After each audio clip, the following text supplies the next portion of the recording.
Got the new background, looking swanky as hell. It's a little bit like down in this area where my hand is. It's kind of visible from the bed frame, but like I cover it most of the time. It's not a big deal. This looks good. This looks a lot better. Um, the lighting does too for sure. This like this night light that for some reason fits regular light sockets.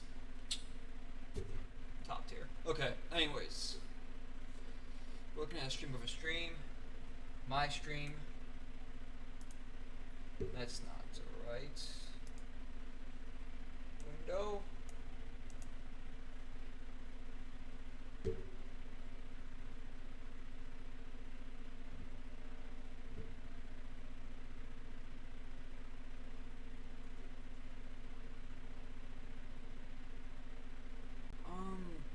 Let's get Minecraft going. Also, let's close out some of this stuff.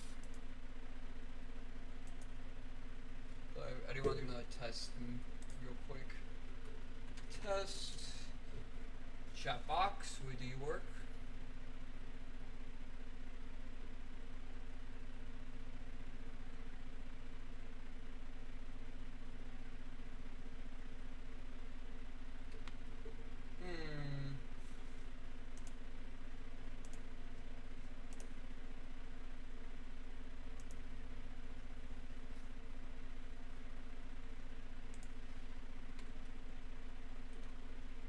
Quest. Okay, now we go. Now it works. So we should be missing anything.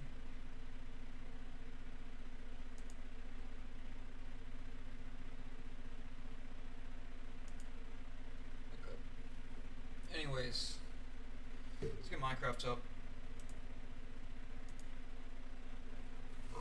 Excuse me.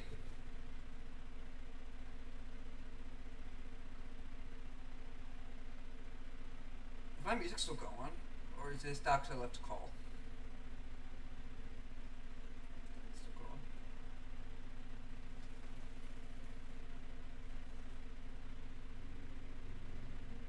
Okay. Okay. Pixels. Yes. Now, I'm expecting the server to be dead. Maybe Chan will get on, but no guarantee, and that's perfectly fine as well. If you're watching Chan, don't worry about it. Man, it's been a second. I'm glad I didn't take the mineral sap and same here. I told some people that they could like do stuff here, though. I don't know who left the gate open. I doubt it was me. I'm responsible, so it couldn't have not been me. Now, shovel is about to break. What do you have this? Are we gonna mine today? Are we so really just gonna mine? Maybe get like a YouTube video going. Okay, I'll tell you what. Give me a second here. We'll get some YouTube videos going, but I need to actually pull back Streamlabs over here. And that probably just destroyed my Minecraft instance, but it's fine. How do I want to do this?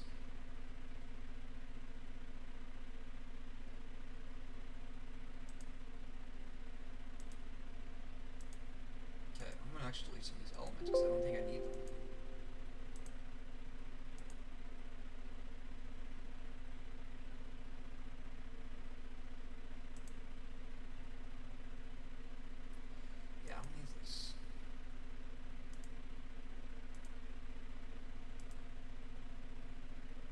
This one for now.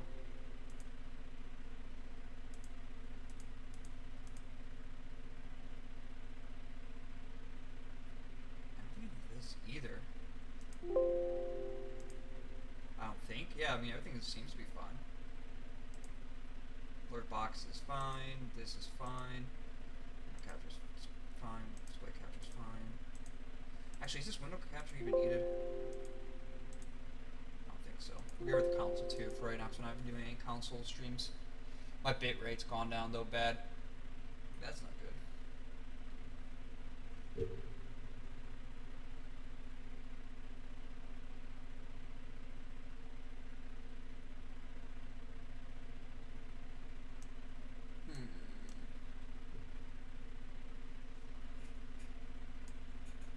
Actually, I still need this on this side. 'Cause I need to finish up what I was gonna do on this.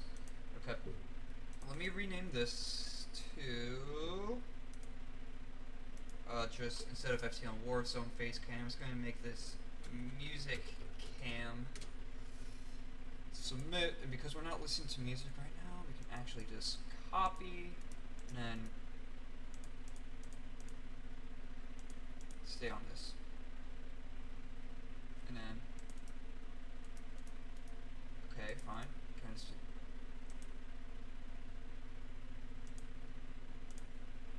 I'm just gonna make a new. I just want to make sure I don't fuck this up by doing something else. Paste reference. Okay, do not this.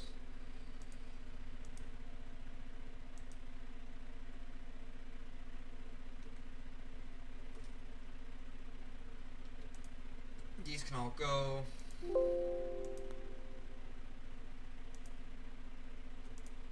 These can also go.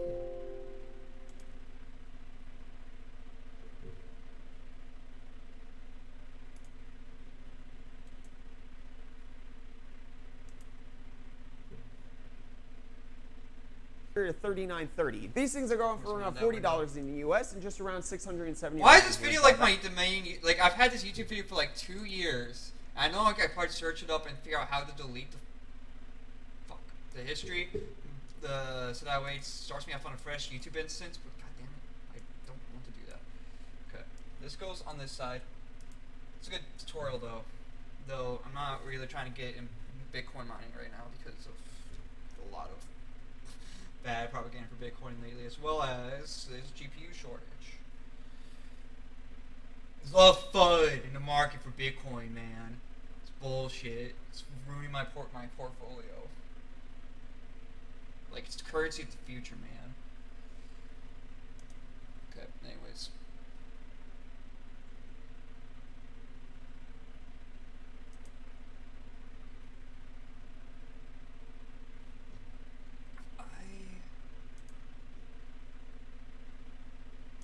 I want to add a display capture at source. No, not a display capture, sorry. What do I want? The window capture?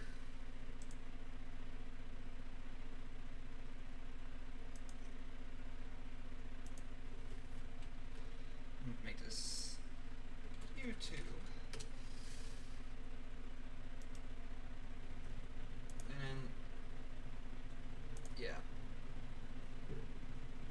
Done.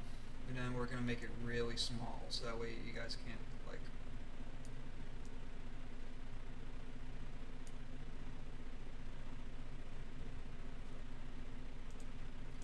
get the full experience of the video because I don't want to like steal too much from people, right? Like if you're doing more for like a reaction video for sure, like maybe be a little bit different.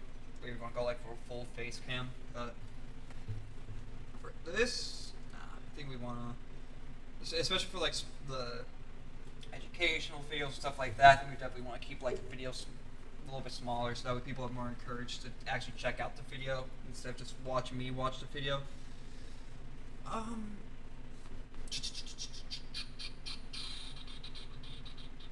Also, we're gonna rename this.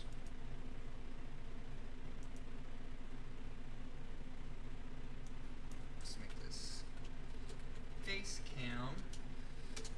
Done. YouTube.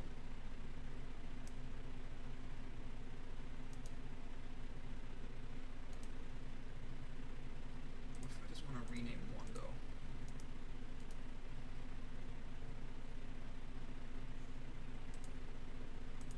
I can't.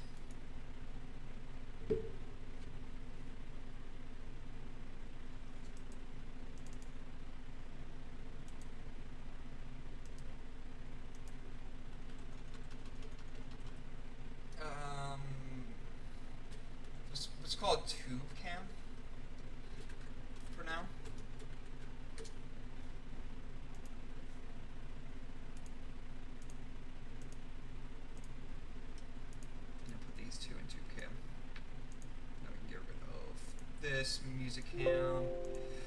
The alert box can go down here, and then not like that. In between. There we go. There you go. Look at that. It's a lot cleaner. Now can we play some Minecraft? Maybe. Maybe we play some Minecraft. Okay. Let me go to.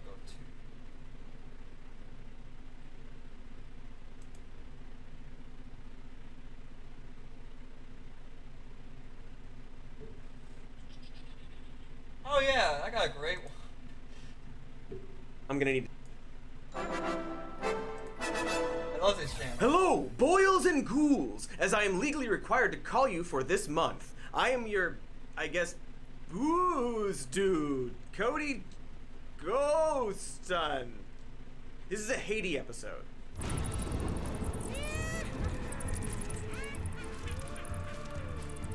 Stop that. Stop it. Listen, here's some news. I know you're all excited for Halloween, but we're not quite there yet. We'll do costumes next week, I promise. But first, we have to talk about Haiti, and that's not very scary, or rather, it's very scary, but not in the way I think you're gonna like.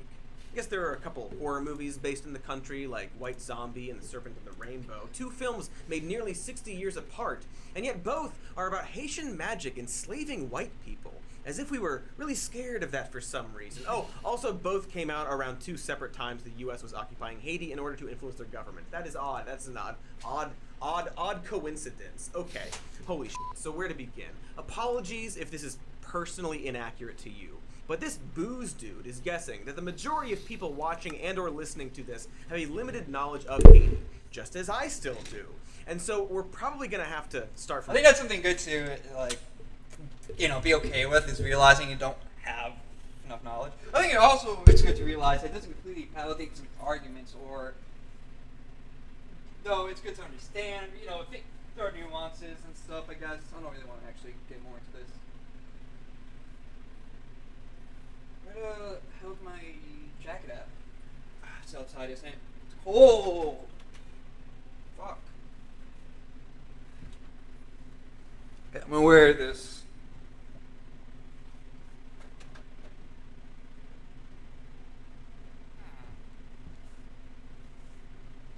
And we're literally just gonna react to this video. I have not seen it yet. And we're gonna mine. God damn it. We're going out in the mines today.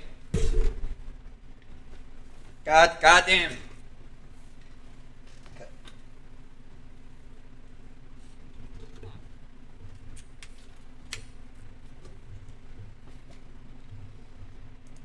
from the top. But before that, to sum up the current situation in the country, bad things just keep happening in Haiti.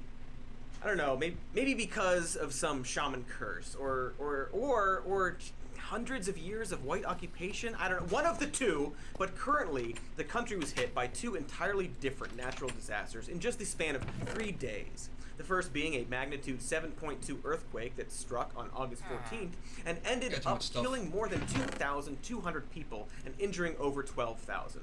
Causing an immediate overflow to hospitals, over $1 billion in damage, including contamination of drinking water that now threatens at least 500,000 children.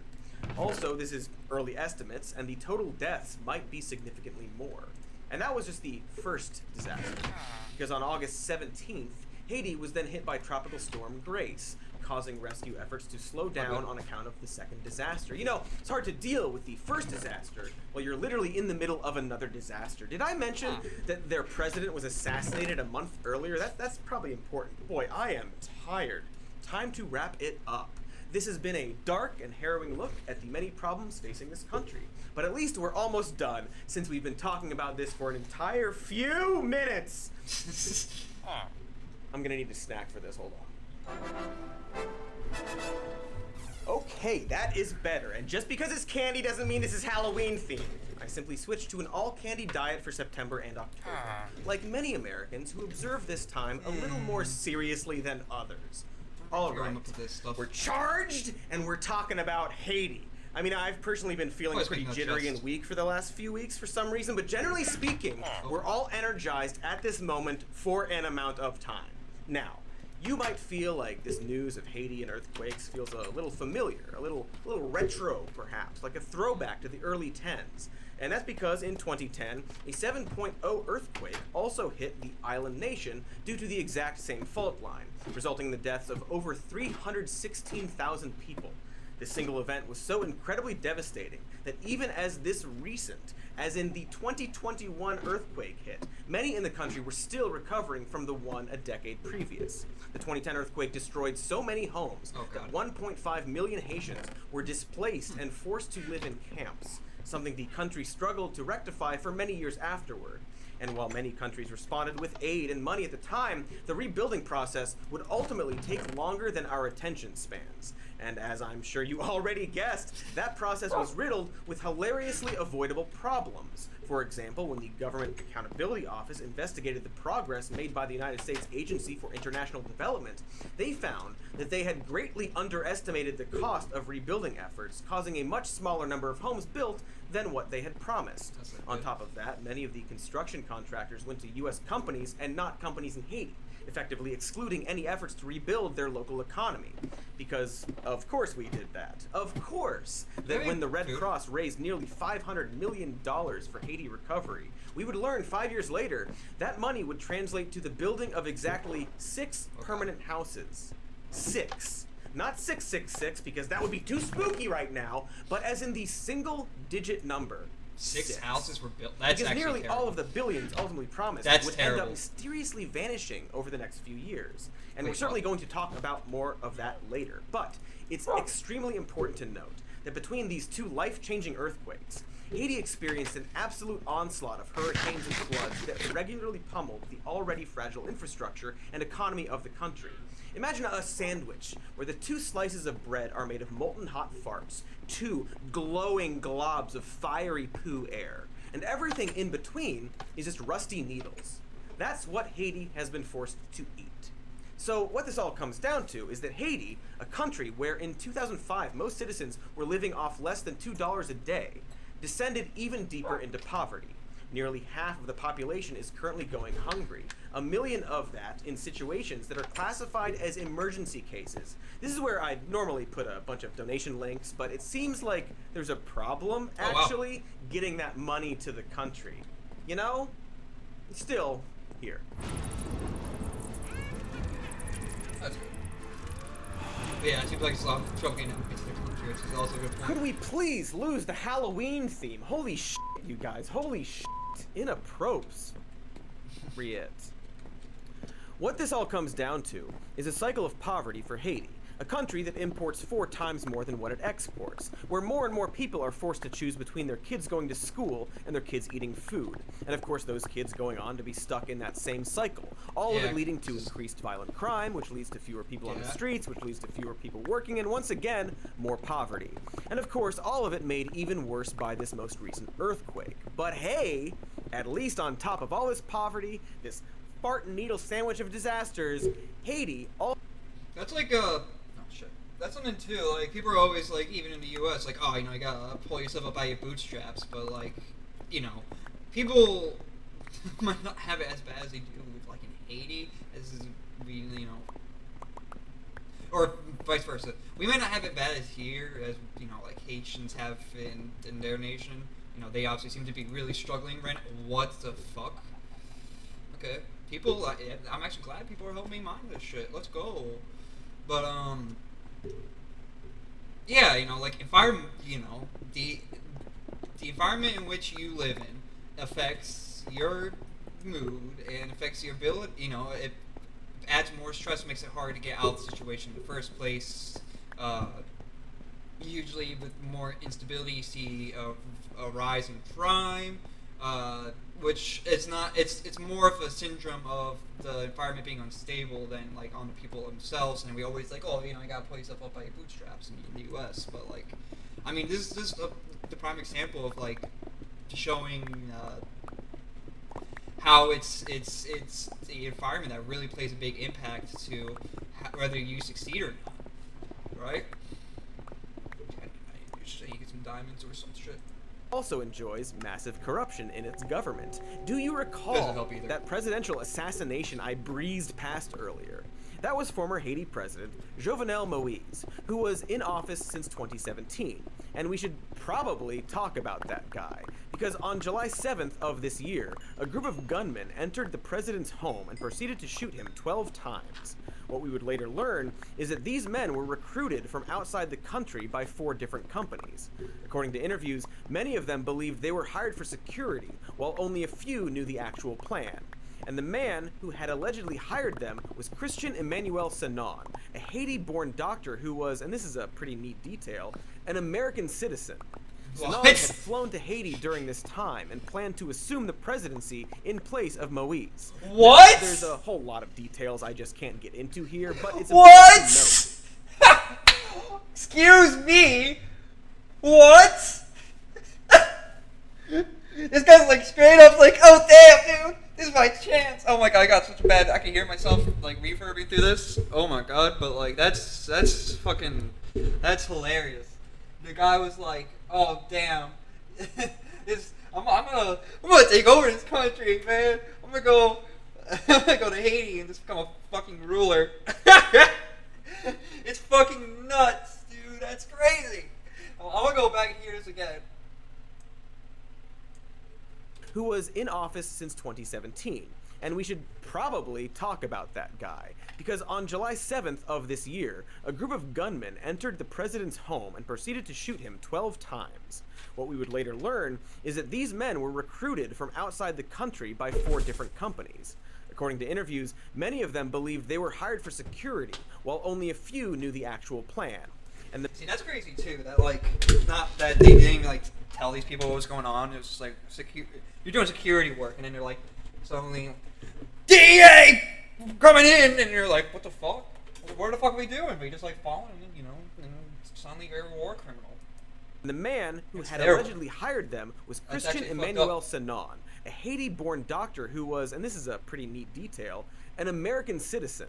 Sanon had flown to Haiti during this time and planned to assume the presidency in place of Moïse. Now, there's a whole lot of details I just can't get into here, but it's important to note that these men were all allegedly funded by Walter Ventimiglia, president of Worldwide Mortgage Lending Group, a fucking mortgage company out of Florida. Excuse me? What the fuck? What the fuck? I'm sorry about the echo. I know it's like really bad. Can I like turn down like? There we go. That should solve that. Sorry about the reverb. But oh my god, you're kidding me. He was supported by a mortgage. He hired them was Christian Emmanuel Sanon, a Haiti-born doctor who was, and this is a pretty neat detail, an American citizen. Sanon had flown to Haiti during this time and planned to assume the presidency in place of Moïse. Now, there's a whole lot of details I just can't get into here, but it's important to note that these men were all allegedly funded by Walter Ventimiglia, president of Worldwide Mortgage Lending Group, a fucking mortgage company out of Florida. And for the record, Walter's lawyers are claiming that he knew nothing about the assassination, while still totally admitting that he was knowingly funding a transfer of power in Haiti. It seems that some of the people involved simply thought they were overthrowing the government, as opposed to flat out killing the president. And I don't know, that sort of feels like splitting hairs. And while Yeah. I can't stress enough that this is an ongoing investigation and filled with complicated details and motives and conflicting stories and allegedlys and supposings and etc., the uncontested detail that this started from a group of Americans involving themselves in Haiti's politics is pretty much a microcosm of the entire recent history of this country. Yeah, that's Also, true too. less recent Especially events. with, like, and boy, we will be imperialism getting to that. And the colonialism, and the country always trying to fight for its rights. There's actually a really interesting history with Haiti, and like especially early on, I think it became like the first it became a pro-black nation for a while, from my understanding. I'd have to like watch the videos again. There were some videos from Extra Credits that they did on some Haiti, some topics on Haiti, and like mainly like the Civil War and the uprising. I remember even the U.S. like declined to help the Haitians because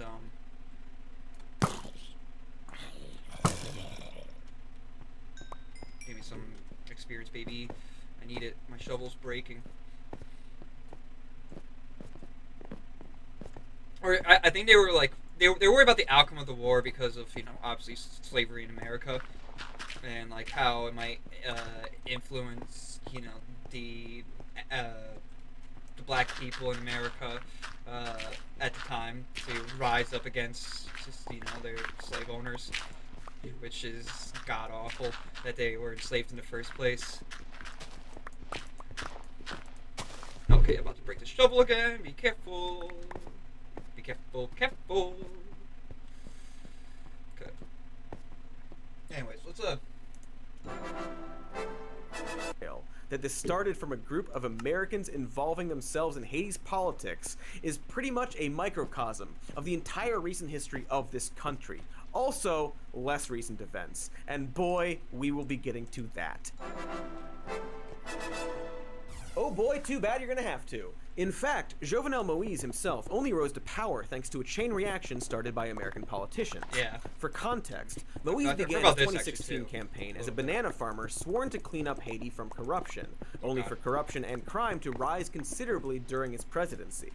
Just a few years after his inauguration, Moïse would be implicated in an embezzlement scandal involving money given for infrastructure support from $2 billion in Venezuelan oil loans.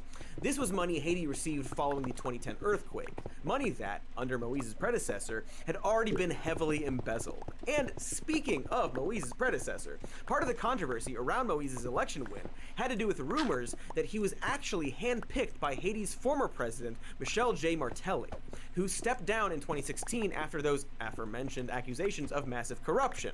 And so Moïse's victory would be riddled with accusations of fraud and a ton of protests. But ultimately, Moïse maintained his power up until the moment he didn't. And so, going back to Michel J. Martelly, the corrupt president before Moïse, who allegedly orchestrated his predecessor's win, well, he is a whole other can of sketchy little worms. Before he was sworn in as president in 2011, Martelly was more commonly known as a pop music star from the 90s, a charismatic new president who would, in his first year, immediately descend the recovering country into rage and corruption. And I don't know, maybe there's like a really too little too late message there about electing celebrities to run the country, but that's not the point. We don't have to talk about that guy, I promise.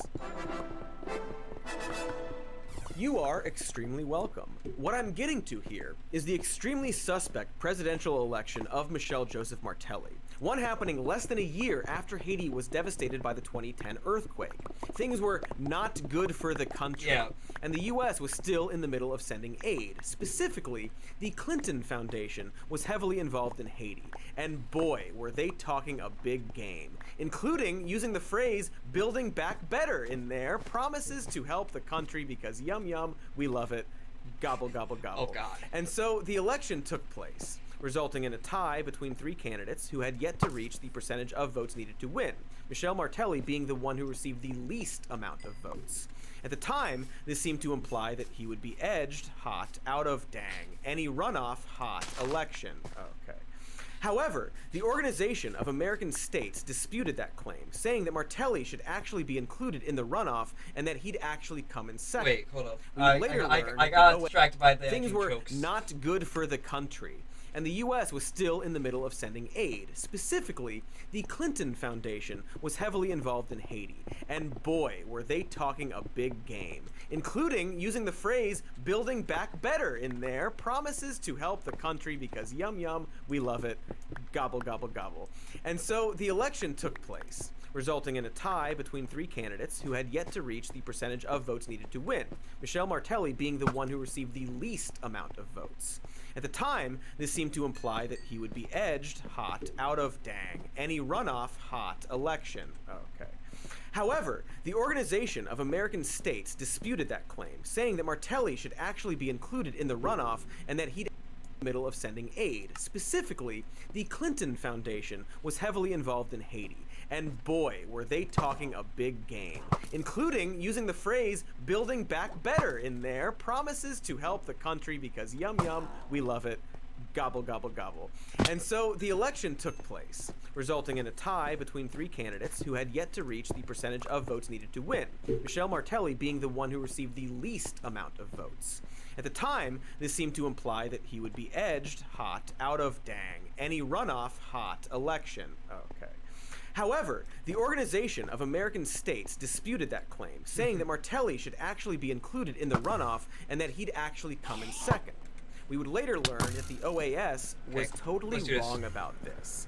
But at the time, current Haitian president, Rene Preval, went with the OAS ruling, but only after being paid a visit by the current Secretary of State under Obama, a one Hillary Clinton, who promises to help the country because yum yum, we love it, gobble gobble gobble. And so the election took place, resulting in a tie between three candidates who had yet to reach the percentage of votes needed to win, Michel Martelly being the one who received the least amount of votes. Okay, I get this. At the time, this seemed to imply that he would be edged hot out of, dang, any getting struck by the edge hot election. Okay. I get However, this. the Organization of American States disputed that claim, saying that Martelly should actually be included in the runoff and that he'd actually come in second. We would later learn that the OAS was totally wrong about this. But at the time, current Haitian president, Rene Preval, went with the OAS ruling, but only after being paid a visit by the current Secretary of State under Obama, a one Hillary Clinton, who, and this is all real life, reportedly threatened to cut aid to the country if Preval didn't go with OAS's stance. Wow. I don't know, maybe she just wanted them to hurry it up, or I don't know, maybe we'd find out later that Michel Martelly's campaign was being funded by the United States Agency for International Development. I don't know, who can say. Interesting thing about the USAID, an agency we've occasionally discussed in the past, is that it is, in part, not always, but has been and can be, a front for the CIA. Dating back to the Cold War, it has functioned as a friendly face for American interests abroad, the smiling plastic lips on the globby potato head of American interventionism. The thing of the stuff. And we could talk for quite a while about this agency's activities, like the Office of Public Safety, a program in the 60s and early 70s that used American police, many from the LAPD, to train police CIA. Dating back to the Cold War, it has states disputed that claim, saying that Martelly should actually be included in the runoff and that he'd actually come in second. We would later learn that the OAS was totally wrong about this. But at the time, current Haitian president, Rene Preval, went with the OAS ruling, but only after being paid a visit by the current Secretary of State under Obama, a one Hillary Clinton, who, and this is all real life, reportedly threatened to cut aid to the country if Preval didn't go with OAS's stance. I don't know, maybe she just wanted them to hurry it up, or I don't know, maybe we'd find out later that Michel Martelly's campaign was being funded by the United States Agency for International Development. I don't know, who can say. Interesting thing about the USAID, an agency we've occasionally discussed in the past, is that it is, in part, not always, but has been and can be a front for the CIA. Are you talking about my YouTube video? Or are you talking about like my main display?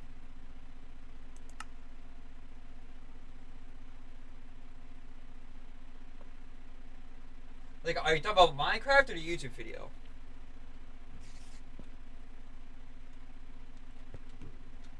Ow.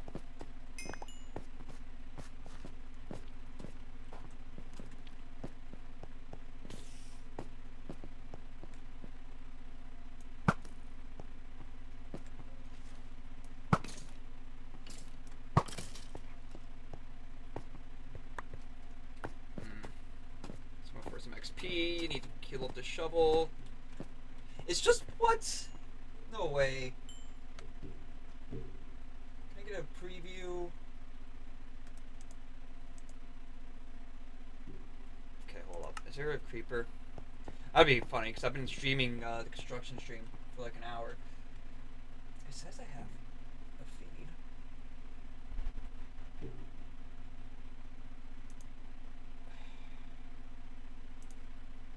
Hold up.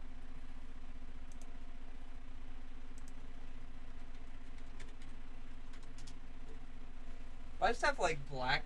If I just been doing, I've had some gold moments in my when I was doing the construction bit.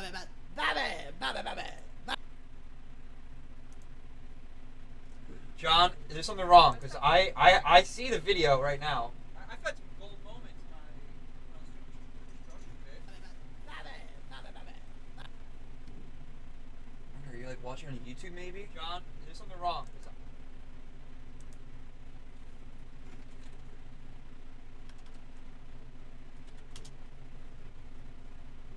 3930. Yes, These things I know about 3930. These things are really good for Bitcoin mining because they have low power consumption and they meet the bare minimum requirements for mining, which is good. Excuse me. Slurred words live. Spelled words wrong.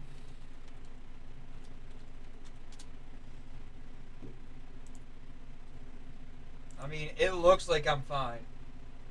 Yeah, I have video on both. Now, it looks really shitty actually looking at it. Need to like up the resolution a bit. 3930. Yes. These things I know about the these things are really good for Bitcoin mining. Anyways, okay. Yeah, I don't know what to tell you, Sean. For some reason, it's just not working. CIA. Dating back to the Cold War, it has functioned as a friendly face for American interests abroad, the smiling plastic lips on the globby potato head of American interventionism.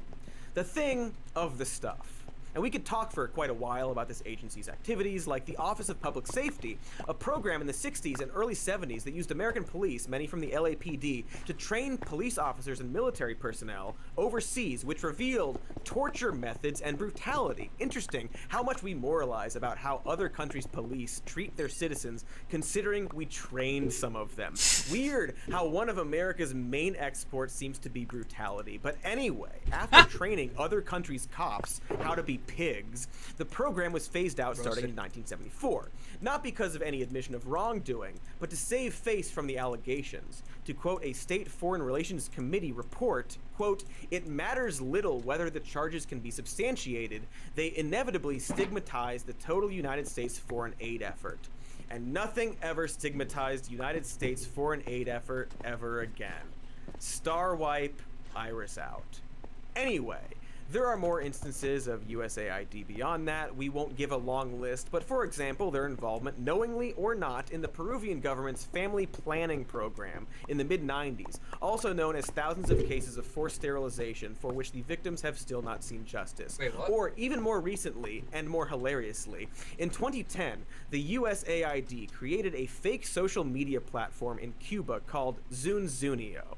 The platform was created shortly after a USAID contractor was arrested in Cuba on a separate clandestine USAID mission. The so-called Cuban Twitter was meant to spark a Cuban spring and revolution. It did not, though it did embarrass the USAID, which totally doesn't do stuff like this ever before. Yeah, but dude, we're still not like imperialistic these days, right? We're not like, trying to expand our influence and power over nations and ultimately use them to further our power, yada yada, take advantage of the resources, yada yada. Yeah, we're definitely not imperialists in the U.S. Not to completely negate the helpfulness of every single action of the agency, but given that and their funding of Martelli's campaign and their recent reports on Afghanistan, perhaps it's all useful to help more clearly see the immense tapestry that is American interventionism.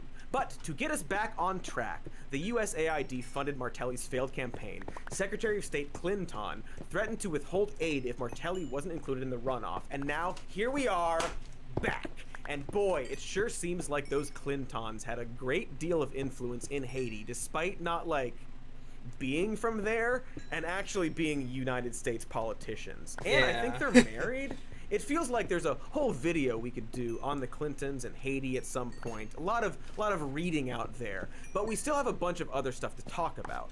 Because it's sure interesting that we tried to give and sometimes withhold all this aid to and from their country, and none of it actually help their citizens? Yeah. And like, there's a really long history of the U.S. directly involving ourselves with the results of their elections. And these natural disasters seem to be used as leverage points for power grabs while callously ignoring the victims. I think actually, I think I need more candy. And while I know this might seem tonally abrupt, but what we're gonna do now is take a short break and cut to ads for products and or services and or distractions to get you through the monotonous toil of the daily grind. And then we'll come back with more talk about, you know, depressing stuff in Haiti and stuff. BRB, you love sex! Love! Really have encapsulated like do you want to be like Agent Dana Scully, going around arresting mutants and such, having intimate dates with men who have talking tattoos, and so on? Then perhaps you or a tiny child you know might be interested in a future in STEM. And no better place to start than ID Tech, an online computer camp designed to teach computer and science skills to anyone from ages 7 through 19. None of that 6 bullshit! Over 1 million parents have chosen ID Tech to help their kids also, build learning. This ad. Actually, I'm gonna keep it. It's good for their video. Whatever. We all, after all, live inside a giant computer now. So get your kid ready for the future of staying in that giant computer, you know? And right now, ID Tech is offering a deal where you can save $150 on weekly, small group semesters, or get started with a one-on-one tutoring lesson for just $49. Did I mention that it's fun? Because it is. They offer stuff like Minecraft modding and game design, Photoshop tutorials, working with Unity, and other things that kids might actually want to learn about. Aliens? Probably not. But it's fun learning, not unfun learning, so that these actual valuable concepts will stick to their wonderful little child brains.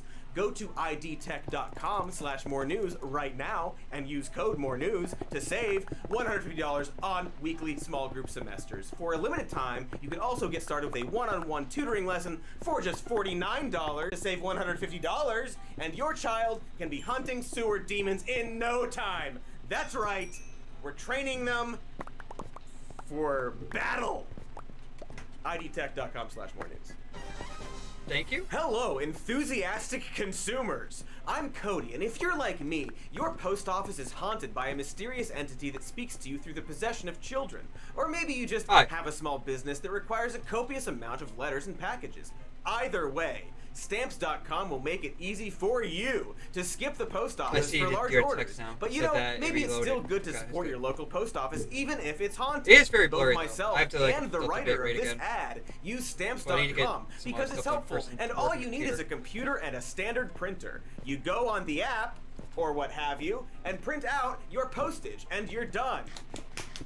They'll even mail you a scale so you can know exactly how much postage you'll need for each letter. Do not use the scale for anything else. So I don't know, give it a try, dude. Sorry I called you dude. But if you use the promo code MORE NEWS, you get a special offer that includes a 4-week trial plus free postage and additional. Whoa! What the fuck? What the fuck? No, what the fuck? Just go to Stamps.com. What the fuck? What the click fuck? on the microphone what at the the fuck? top of the homepage and type more news, and you'll never have to go to the post office again, but also maybe still support the post office. It's good.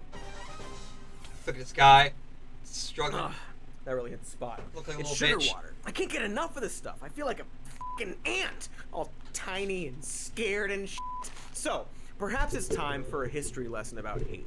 You know how you love history and lessons? Well, I can be like your cool teacher who dresses up as famous historical figures and raps about Shakespeare and gets arrested senior year for selling drugs and hanging out with the students after school. A made-up scenario that did not happen. Anywho, we're not going to cover like everything in Haiti's history. This isn't some report from Mr. Clubley's class. We'll just cover some of the relevant sections. In this case, relevant sections referring to all of the times white people showed up and made things worse, which is it's a lot of times. We're probably not even going to cover all of those specific times. Okay, we can all, unless you're like a real racist, we can all at least agree, right, that we have a racist past. Ain't too controversial, right? And I'm not gonna piss anyone off with like them talking about our past. I can maybe understand, you know, or not understand, but okay. Well, I should say understand, but not agree with. But still understand like why people get mad talking about racism that exists today. But like, we can all agree that this is racism about to be spoken right here. Over natives, Christopher Columbus, who arrived in Haiti in December of 1492, pleasantly exchanged gifts with the Taino Arawak people, and then wrote to Queen Isabella of Spain reporting that he had met a tractable and easily led group of people who could be made to sow crops and build cities. What? Thanks, Chris. That's fucked up. Really glad we still have a holiday in your honor. Literally nobody else could or would That's have fucked discovered up. those massive continents. And so what followed was about 200 years of slavery and genocide that we don't have to go into the details of because we can't besmirch the good people at Some More News, sponsor of episode. But nevertheless, rest assured, the details would in fact make you vomit your soul to hear about. After that, Spain ceded the There's some island to good France, there's some who good renamed their extra new possession credit. as Saint There's some good extra credit videos on Haiti. Maybe we'll watch those next to like keep it relevant.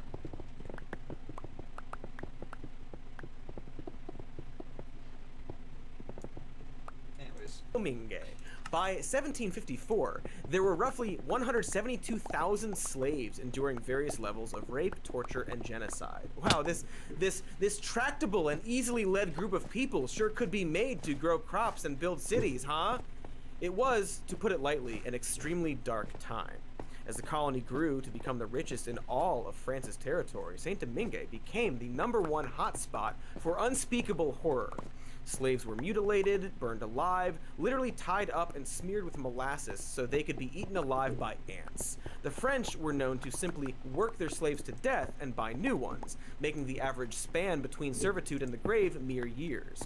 Overall, a total of 1 million slaves would die in the 100 years of French rule. Jesus Super not Christ. good. Yeah. I'm not just saying That's why that just to bum you out. That's why it's called genocide, right? By the way, that's why it's called a genocide.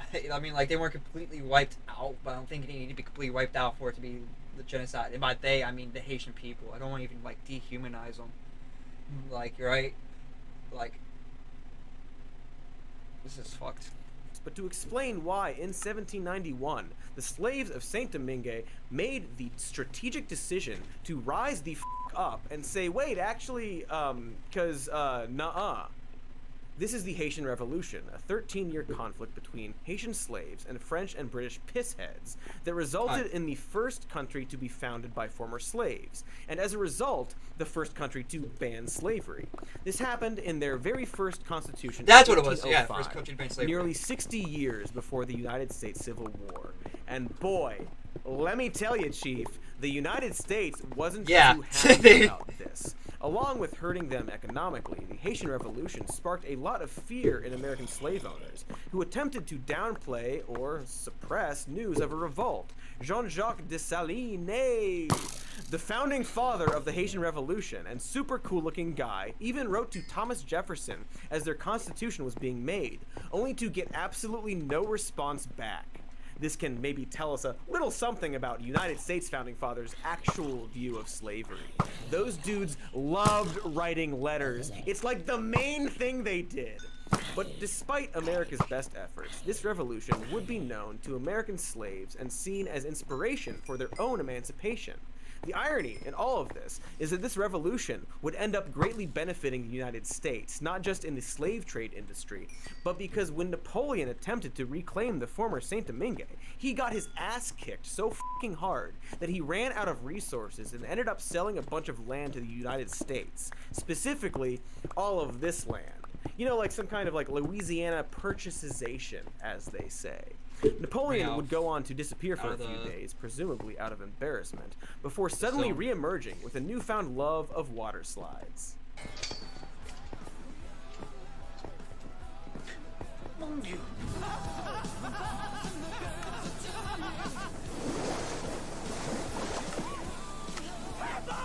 Seems like a good ending, right? Haiti got their independence, America got a bunch of land, and Napoleon went on a time-traveling adventure. But here's where things get absolutely fucking still not good. Unsurprisingly, France was a tad bit sore about the whole getting their asses kicked thing. America wasn't too happy either, and so a blockade was issued by both the US and France, cutting off resources to the newfound country. Then, in 1814, King Louis XVIII sent several commissioners to perhaps, maybe discuss letting France enslave the country again. And when Haiti refused, because of the slavery thing, France insisted that Haiti at least pay them back for the money they lost for both the Louisiana Purchase and the abolished slave trade. So in order to avoid war and further blockades, Haiti was forced to agree to this debt, which translated to today money would equal roughly $28 billion. Jesus Christ. This especially for like starting absolutely nation, unreal too. Yeah. situation would go on to drain the country of Haiti for well over a century until they managed to pay off their debt in 1947. 1947. The same era where Abbott and Costello were opening up diplomacy with Frankenstein, to stress how recent that really was. Because in all that time, no one stopped to think how incredibly fucked up it was that a country was being extorted for their own revolution from horrific slavery. In fact, to this day, France never paid Haiti back this money that they blatantly extorted from a country they had already spent 100 years brutalizing. And I don't know, maybe we should ask them super nice to do that. Urge them, or less nice? No. However we ask them, they should perhaps pay that back, is my point. But also, and this is the big old cherry, Haiti's debt was financed through various different banks, some of which have since repaid what they were given. But one of the larger banks that did this was something called the National City Bank, later renamed to the National City Bank of New York, and finally renamed to something called Citigroup, or better known as Citibank. That bank some of all of us are using. A bank that, like many banks, grew in power thanks to this and other slave trade as part of the growing and founding of America. And this is the kind of disgusting critical race theory they're trying to truth your kids with. A truth we should ban from schools lest we get too spooky. And so to recap a bit, the United States passively supported the French aggression against Haiti during the Revolution while simultaneously benefiting from their independence before helping to loot the country for an additional 100+ years and spiraling the country into debt like something out of the fucking Sopranos. During this time of debt, the US would go on to buy up the country's treasury bonds and anything they could to financially handcuff themselves to Haiti. In the later 1800s, when we were suddenly into guano mining, America simply sent companies, like some kind of like Louisiana inspiration for their own emancipation. The irony in all of this is that this revolution would end up greatly benefiting the United States, not just in the slave trade industry. This money that they blatantly extorted from a country they had already spent 100 years brutalizing. And I don't know, maybe we should ask them super nice to do that. Urge them, or less nice? However we ask them, they should perhaps pay that back, is my point.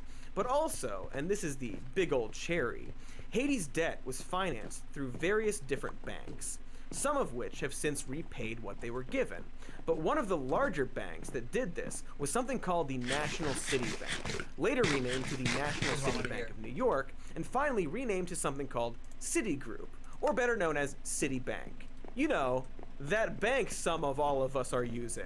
A bank that, like many banks, grew in power thanks to this and others. No, you bitch! Growing and founding of America. What the fuck? Kind of disgusting critical race theory they're trying to truth your kids with. A truth we should ban from schools lest we get too spooky.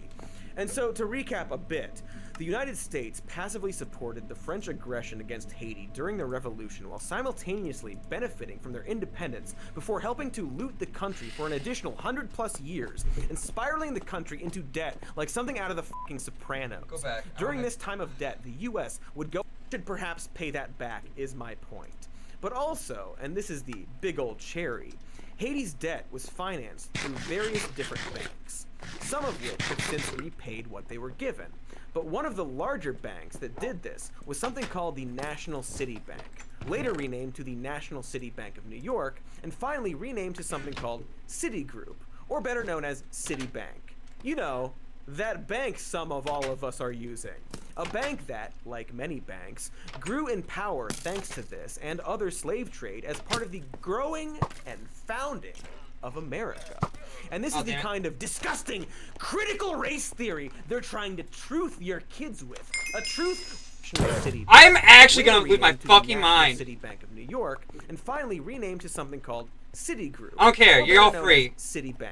I don't give a shit. That bank some of all of us are using. A bank that, like many banks, grew in power thanks to this and other slave trade as part of the growing and founding of America. And this is the kind of disgusting, critical race theory they're trying to truth your kids. Yeah, that's what I was saying earlier about like how we definitely don't have ban from schools lest we get too spooky. And so to recap a bit, the United States passively supported the French aggression against Haiti during the revolution while simultaneously benefiting from their independence before helping to loot the country for an additional 100+ years. Cherry. Haiti's debt was financed through various different banks, some of which have since repaid what they were given. God one of the damn it! larger banks that did Bitch, John! Called the Get out of here! Move! Get out of here! The National City Bank of New York. Trying to listen finally renamed to something politics called about Haiti, or better known as Citibank. You know, that bank some of all of us are using. A bank that, like many banks, grew in power thanks to this and other slave trade as part of the growing and founding of America. And this is the kind of disgusting, critical race theory they're trying to truth your kids with. A truth we should ban from schools lest we get too spooky.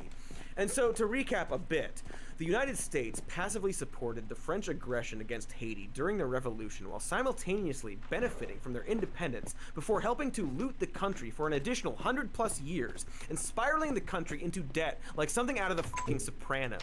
During this time of debt, the U.S. would go on to buy up the country's treasury bonds and anything they could to financially handcuff themselves to Haiti. In the later 1800s, when we were suddenly into guano mining, America simply sent companies to Haiti to take their resources. In the early 1900s, Woodrow Wilson would grow concerned of outside influences to the country, and in response, sent U.S. Marines into Haiti to literally remove $500,000 from the Haitian National Bank. What the U.S. Office of the Historian would refer to as for safekeeping. We United Statesians sure do hate outside influencers, huh? It really grinds our gears. Hey, that's our thing. So I guess if you were wondering why, we literally just straight up robbed them. We literally straight up robbed them. we yoinked them. We literally yoinked them. Which have since repaid what they were given. But one of the larger banks that did this was something called the National City Bank, later renamed to the National City Bank of New York, and finally renamed to something called Citigroup, or better known as Citibank. You know, that bank some of all of us are using. A bank that, like many banks, grew in power thanks to this and other slave trade as part of the growing and founding of America. And this is the kind of disgusting, critical race theory they're trying to truth your kids with. A truth we should ban from schools lest we get too spooky. Why aren't you working? And so to recap a bit, there we go. The United States passively supported the French aggression against Haiti during the revolution while simultaneously benefiting from their independence before helping to loot the country for an additional 100+ years and spiraling the country into debt like something out of the fucking Sopranos. During this time of debt, the U.S. would go on to buy up the country's treasury bonds and anything they could to financially handcuff themselves to Haiti.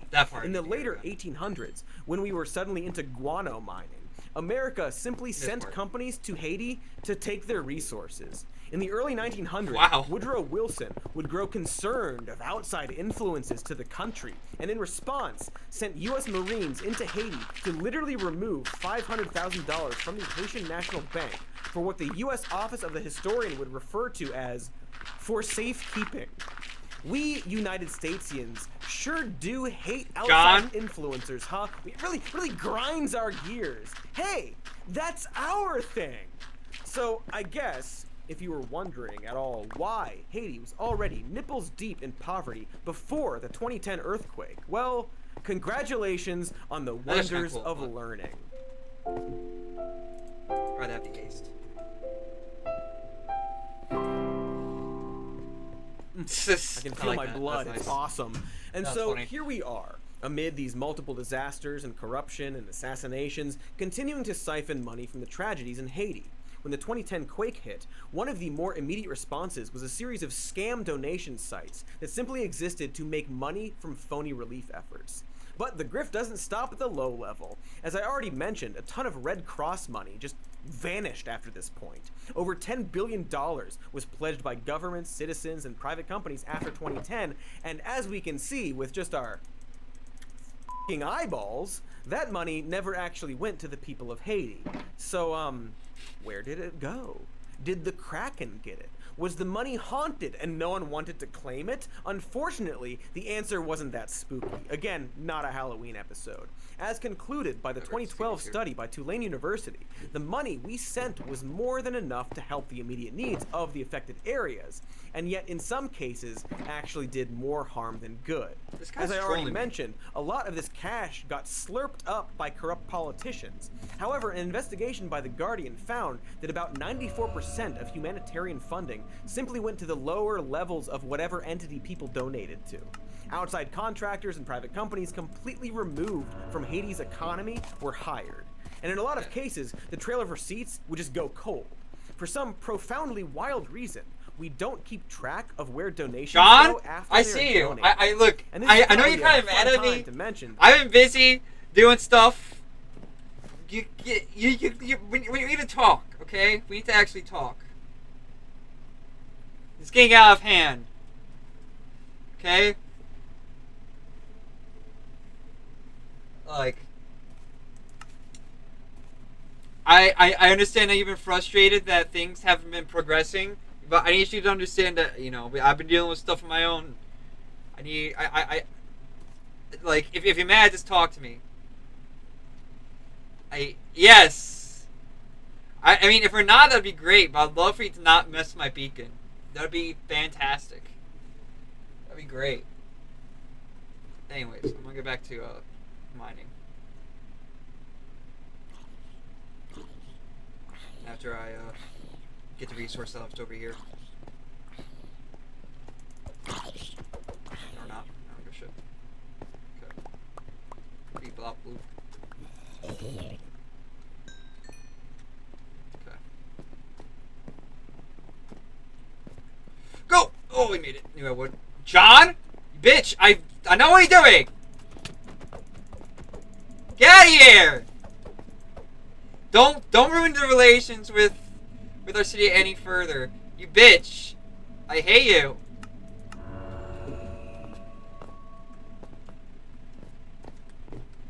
John? Get the fuck away. You're not allowed to be here if you're gonna be messing around with my city. I need to be catching myself up on Haitian politics, damn it. I can't be dealing with your ass right now. Get out of here.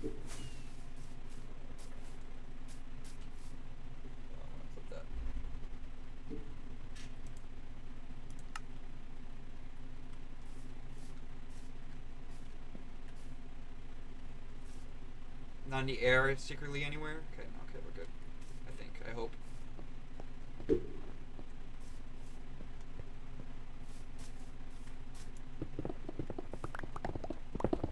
Okay, let's just get this video going.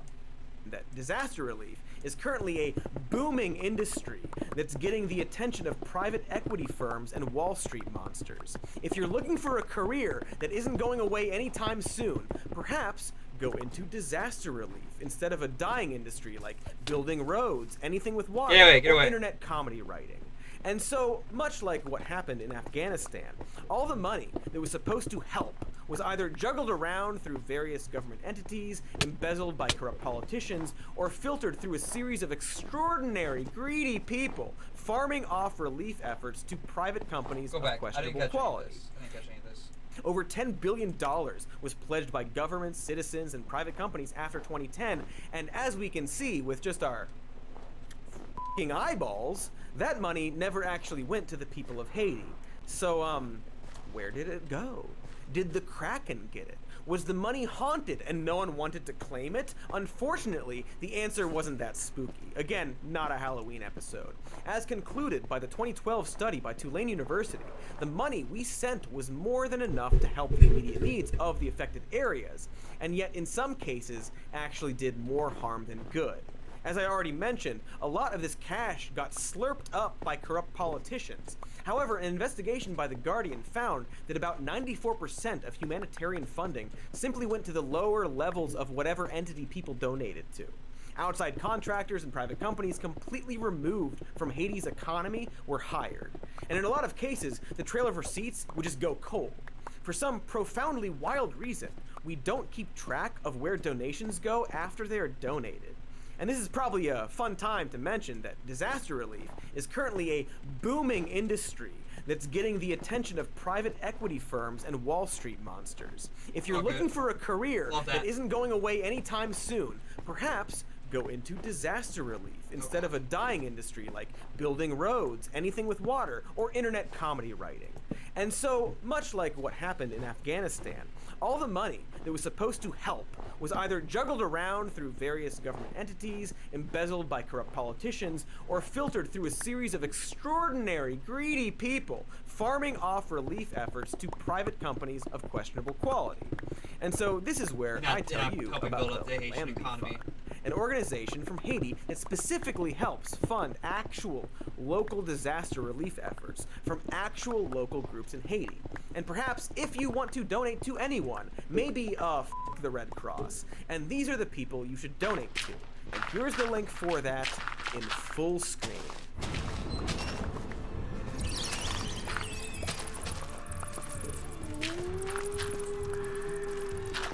Oh, right, I forgot we're still doing this like Halloween bit. I forgot a lot these days. Most of my hours are very blurry and involve a lot of crying. I should make candy dinner soon. But first, this isn't exactly over. And so we're going to do one more exciting ad break. Sorry about that, hope it goes well. And then come back for the Final Jeopardy or whatever is happening right now. Sorry, I'm very disoriented. Hi, news fans. It's your Katie Stoll. No. If you're like me, you probably run a small podcasting and YouTube business and know the importance of treating your employees right. And until the technology catches up, we've yet to figure out how to train dogs to do complex tasks. So, chances are, your employees are human beings who are complex and need stuff like a living wage and health insurance, although maybe that last thing should be free and provided by our government and society at large. Anywho, point is that HR is very important, but also very difficult and expensive, which is why I want to tell you about Bambee, as in B-A-M-B-E-E, the HR firm designed to help you take care of your people for only $99 a month. Bambee will connect you to a dedicated HR manager available by phone, email, or real-time chat to help you ensure that your employees are happy. The service is month to month, there are no hidden fees, and you can cancel at any time. We're talking experienced HR managers who understand the nuance of any state your business is in and will help you customize HR policies for whatever your job needs. Cool. Just go to Bambee.com/more news right now to schedule your free HR audit. Yes, free HR audit by going to Bambee.com/more news. That's BAM and then B at the end. Got it? And we're back, and we're sexy and young, and our stomachs are trembling. Hope you enjoyed those ads, and this awkward transition from the ads to a really serious subject. Ha ha ha ha. Now, I don't know if you've realized this yet, but all this history with Haiti, slavery and debt, Citibank totally sucking, and this budding industry of exploiting the country's natural disasters, it's all pretty darn emblematic of the larger issue with, and I hope this isn't too controversial, but capitalism and the white supremacy and Western chauvinism that fuels our racist capitalism.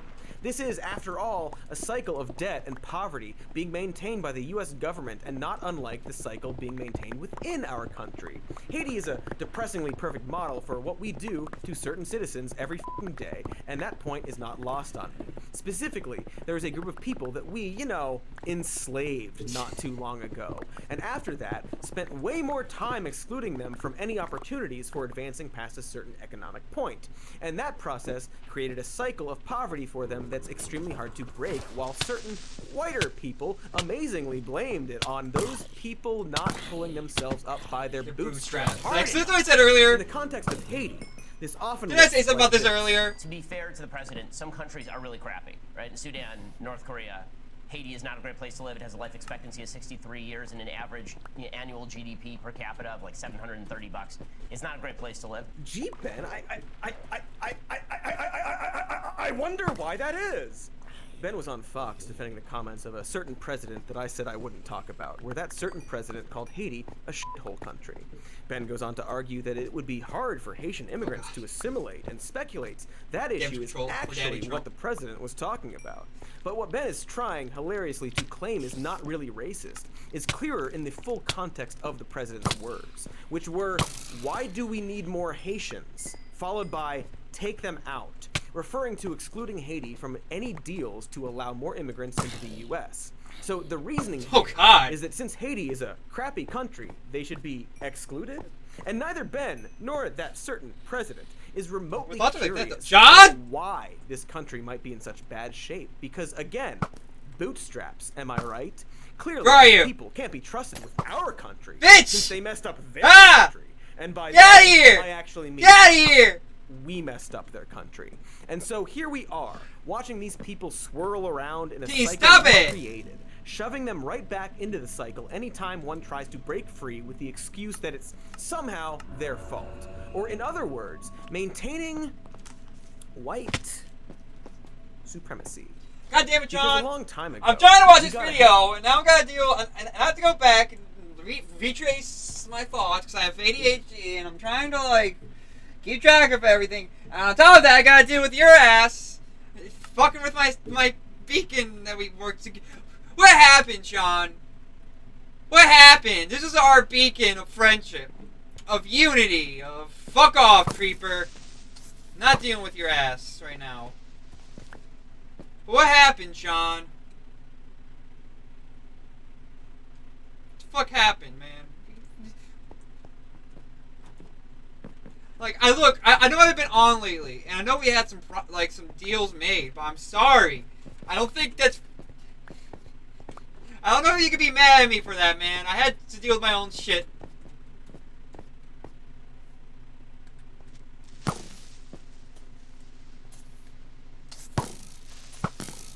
Can you die? Fuck off. You actually gotta be shitting me. At least you took race more to land. But John, buddy, you had to stop, man. This has to stop.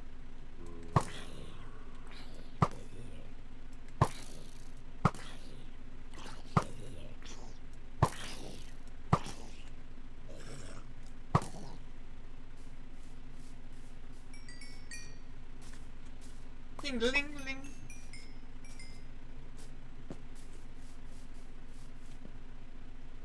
Look at this.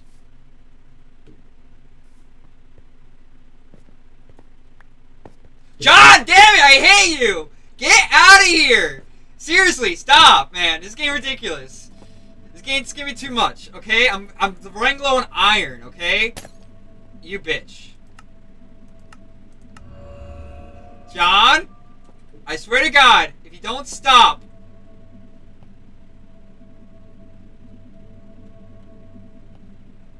Please, I'm just trying to work here, man. I haven't played Minecraft in like a month probably. I just want to play some Minecraft, man. I don't want to be bullied. Ah, a skeleton. Ah.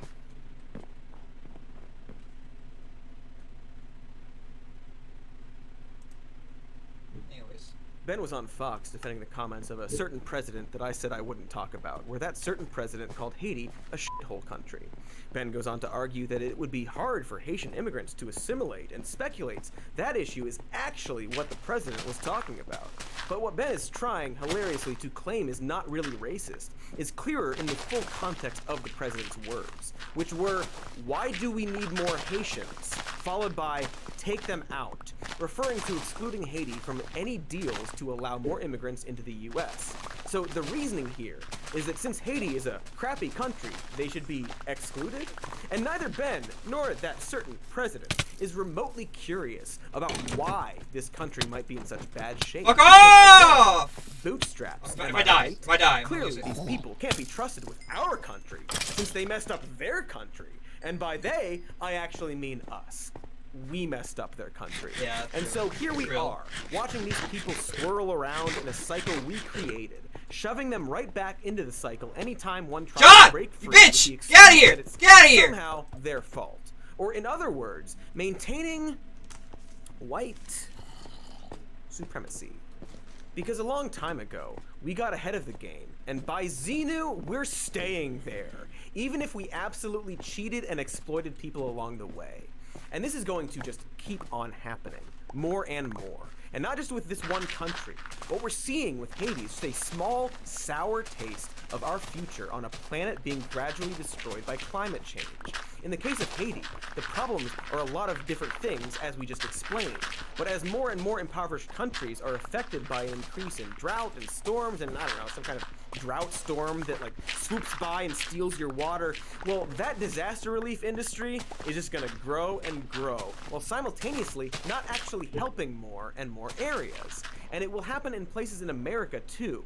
And we will, of John, I course, hear your continue thing. to get more refugees from I see Haiti your and other neighboring sparklers. areas, and more Ben Shapiro's making big boy smart arguments about why we shouldn't let them in, or do much to help I want to go back and hear where this that again. certain president called Haiti a shithole country. Ben goes on to argue that it would be hard for Haitian immigrants to assimilate, and speculates that issue is actually what the president was talking about. But what Ben is trying, hilariously, to claim is not really racist is clearer in the full context of the president's words, which were, "Why do we need more Haitians?" followed by, "Take them out," referring to excluding Haiti from any deals to allow more immigrants into the U.S. Nice. So the reasoning here is that since Haiti is a crappy country, they should be excluded. Nice. And neither Nice. Well, sorry, John, but deserved. Karma's a bitch. Karma's a bitch. That's fucking right. I'm sorry, though. For real. For real, that sucks. Please don't bully me more. I'm sorry.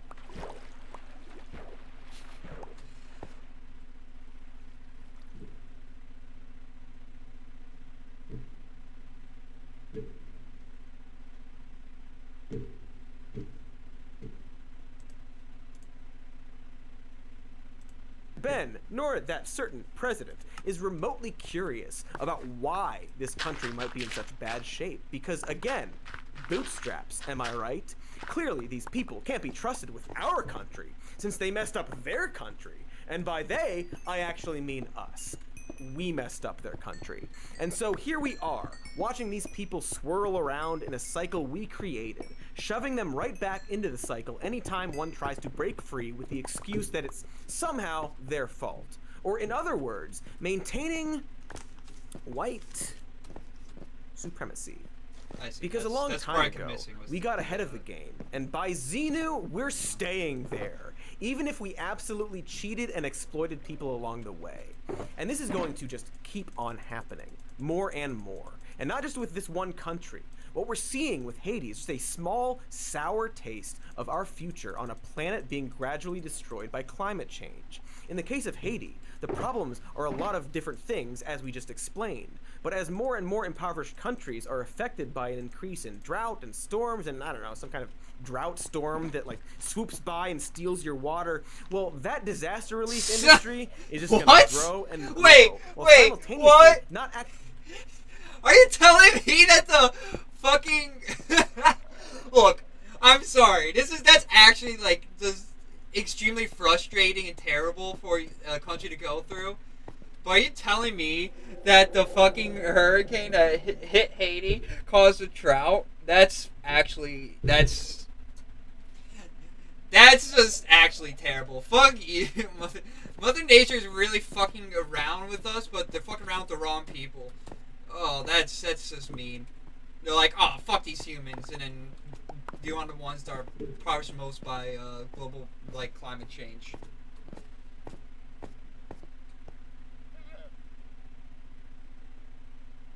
that's fucking great.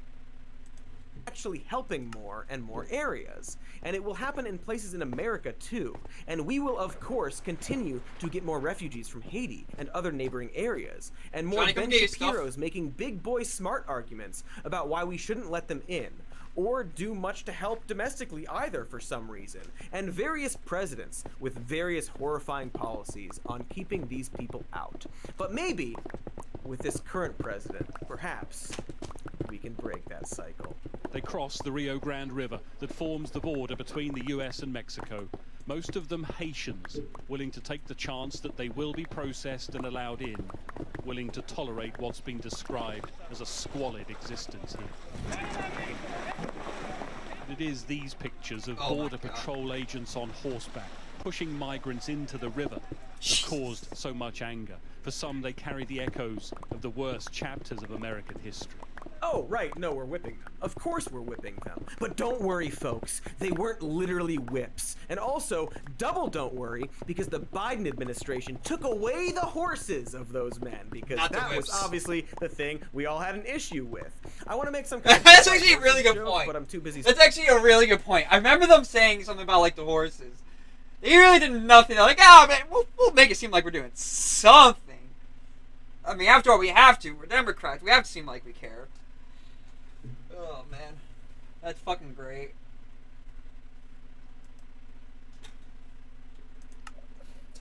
Maybe I should have said neo-lib. Because you can vote Democratic. But the Democrat Party is, very, meh. I'm getting hungry. I'm getting hungry. Get some food.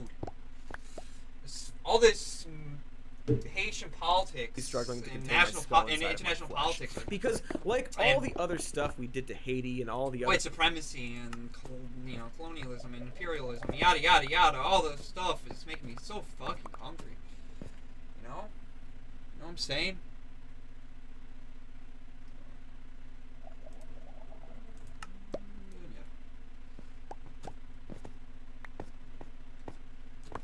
Actually, might be an offensive joke because I think people are starving in Haiti.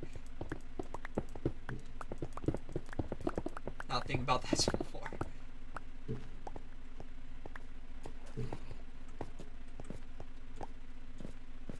Look, John, I'm sorry. I'm sorry. Hey, I'm sorry.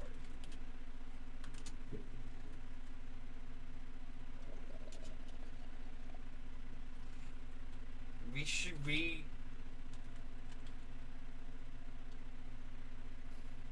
should be working together, not dragging ourselves apart. If not dragging, pulling. I know words. Pulling. Beautiful. Clip that. Oh fuck. Oh fuck. Okay,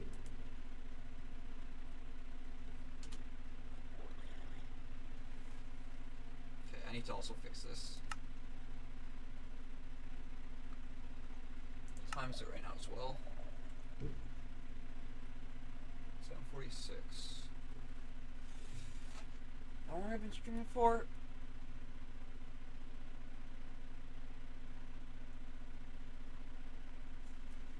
Why is it not telling me anymore?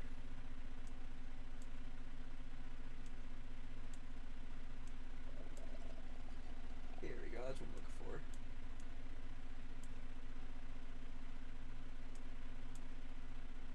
Hour 23 plus like the hour 20 hour it is like 2 hours? It's getting like 7. I'll probably make some food around 8 here.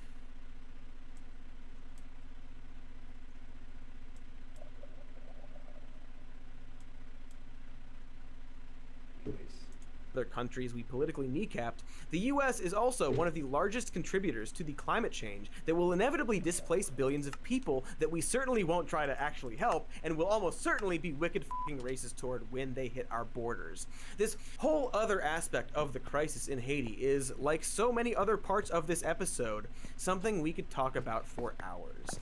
But for the time being, to focus on Haiti itself, I sure think it's pretty fucking impossible that after everything I've told you about the US's long history with crippling their economy and politics, we're now turning back Haitian immigrants at the border. And did I say impossible? Because I meant ha ha ha ha ha ha ha ha. Of course we're turning back these people who have traveled through 11 countries to get here and are being put on planes against their will and flown all the way back to the country we f***ed over. It's another of those things we just love to do. Oh, hey, also, fun fact, the mechanism that Joe Biden just used to, perhaps illegally, send back thousands of Haitian immigrants is a public health law known as Title 42. The exact same method that Donald Trump used to deport people back during the height of the coronavirus, despite the CDC saying that it wasn't an effective technique. Immigration is a bipartisan issue. Is not a partisan issue. We get pretty along with treating immigrants wrong in this country. 11 countries to get here and are being put on planes against their will and flown all the way back to the country we f***ed over. It's another of those things we just love to do. Oh, hey, also, fun fact, the mechanism that Joe Biden just used to, perhaps illegally, send back thousands of Haitian immigrants is a public health law known as Title 42. The exact same method that Donald Trump used to deport people back during the height of the coronavirus, despite the CDC saying that it wasn't an effective technique. Yeah, well, I lied. Just like Biden lied when he promised humane border laws, and when all the Dems lied and said they were mad that Donald Trump did this shit. As one Haitian immigrant put it, Biden called flown all the way back to the country we f***ed over. It's another of those things we just love to do. Oh, hey, also, fun fact, the mechanism that Joe Biden just used to, perhaps illegally, send back thousands of Haitian immigrants is a public health law known as Title 42. The exact same method that Donald Trump used to deport people back during the height of the coronavirus, despite the CDC saying that it wasn't an effective technique. Yeah, well, I lied. Okay. Just like Biden lied when he promised humane border laws, and when all the Dems lied and said they were mad that Donald Trump did this shit. As one Haitian immigrant put it, Biden called us, and then Biden betrayed us. That specific immigrant, named Fagenson Ellie, was actually living in Brazil when his sister-in-law told him that she had been allowed to migrate to Florida. But by the time Fagenson made it to the border, Biden had changed his policy, and he was arrested and flown back to Haiti, which, if you recall, isn't Brazil, where he had been living for years. Wow. He is now broke and in a country he knows nothing about, and most notably, one of thousands dealing with this same problem. Yeah, Meanwhile, there's no problem as with of their recording immigration, this, too. the U.S. has yet to send any funding to Haiti for disaster relief. Not that it'll actually go to the citizens anyway. So yeah, Biden, the bleeding heart Democrat that was supposed to move us away from the cruelty of Donald Trump, is in the end just another old white powerful guy upholding the American tradition of repeatedly pummeling a nation whose only crime was not wanting to be slaves. The cycle of imperialism and white American supremacy and our seemingly addictive need to control the lives of people we have no business controlling, so embedded in our country that it spans both political parties, built into the bones, so deep that I don't think half of the people in power even realize what they're doing. The cruelty's not the point, it's just how it is. Or maybe they do know. I don't know. I'm not a shaman blowing magic dust into Bill Pullman's face. Not yet, at least. Full circle joke. But the point is, it's ostensibly all the same. Trump said, "We're full, go home."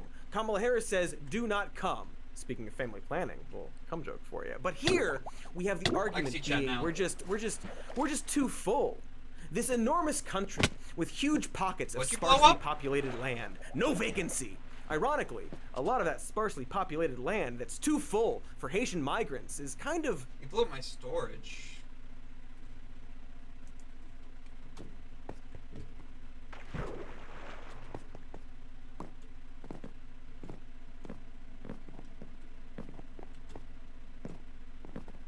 I think my storage is fine. I mean, it looks fine to me.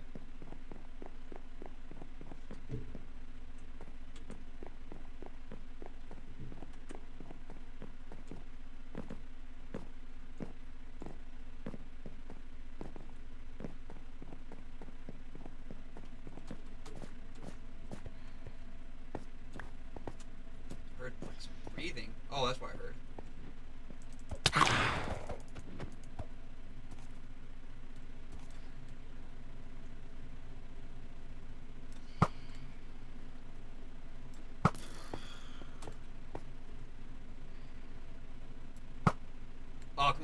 close. Oh, come on. So close. Oh. Son of a bitch. So close.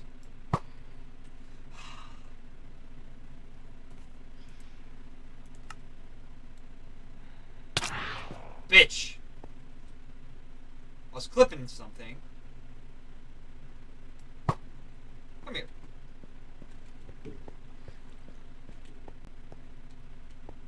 Okay, I'm going back down here. That worked.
Come on, go, go, go, go, go, go, go.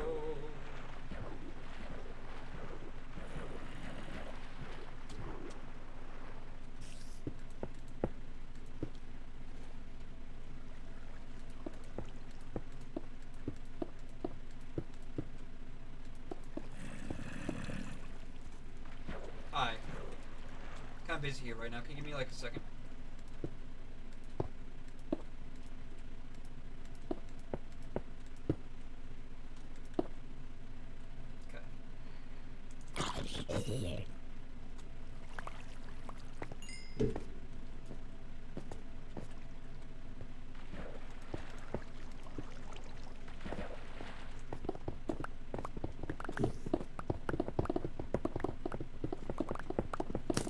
Okay.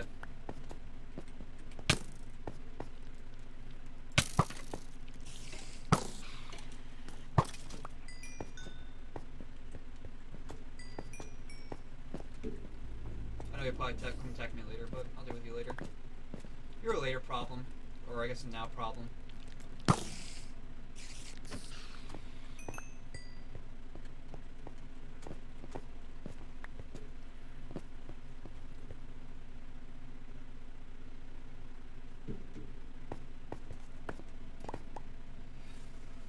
Let's finish off this video.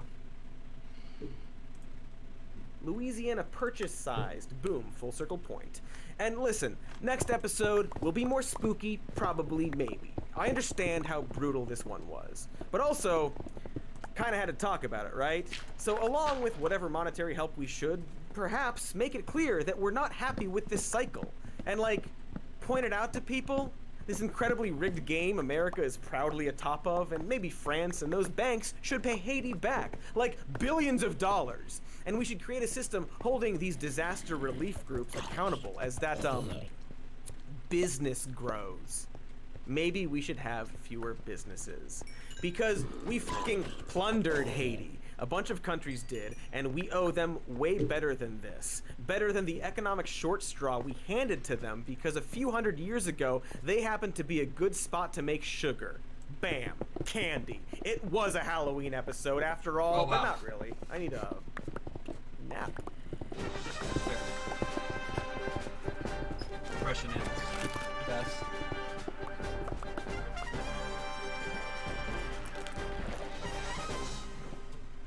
I didn't actually eat the candy during the episode, so I get to eat it all now. And I'm gonna feel really good after it. Before it was acting.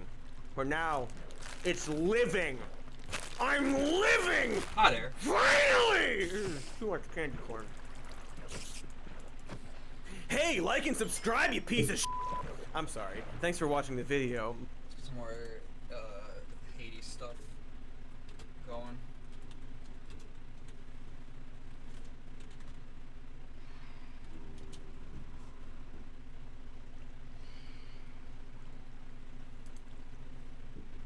Saint-Domingue, Bitch! Get the 1791. fuck out of me. Only a year before, the man had been a warrior in the Congo. Captured by his enemies, he was sold into slavery, crammed into a festering ship's hold. More than 1 out of every 7 captives taken died before they ever saw western shores. But he's one of the lucky ones. He at last makes it to the plantation, where he will likely die. He learns this from one of the few enslaved men who speaks his language. They will be raising sugarcane, a dangerous and exhausting task, with a harvest season lasting from December to July. Half the new arrivals will die of disease before the year is out. And if they try to escape, they face punishments ranging from whipping to amputation. The men who harvest the cane have cuts all over their bodies. The women who process it are missing arms from the crushing machines or have massive burns from the boiling vats of sugar. The death rates are so high, his guide says. Plantation owners don't bother providing food or clothing. They just buy more enslaved people when the current group is worked to death. But not for much longer, he says. It is good this new arrival is a warrior, because they have use for warriors. There's going to be a revolution.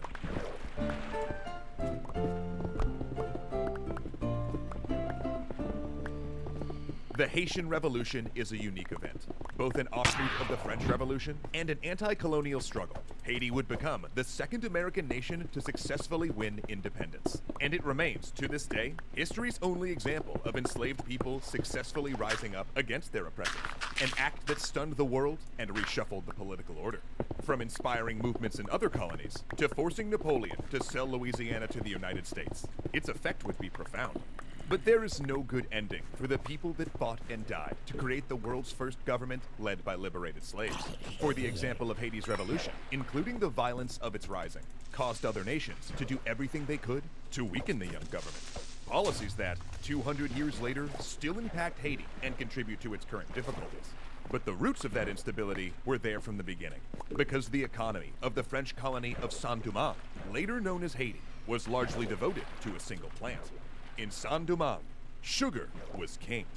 French settlers arrived on the island of Hispaniola via Caribbean piracy. And though the island had been Columbus's first landing place in the Americas, after a century as a Spanish colony, it was neglected and sparsely populated. By 1625, French pirates had begun setting up agricultural settlements on the western side, importing large numbers of African slaves.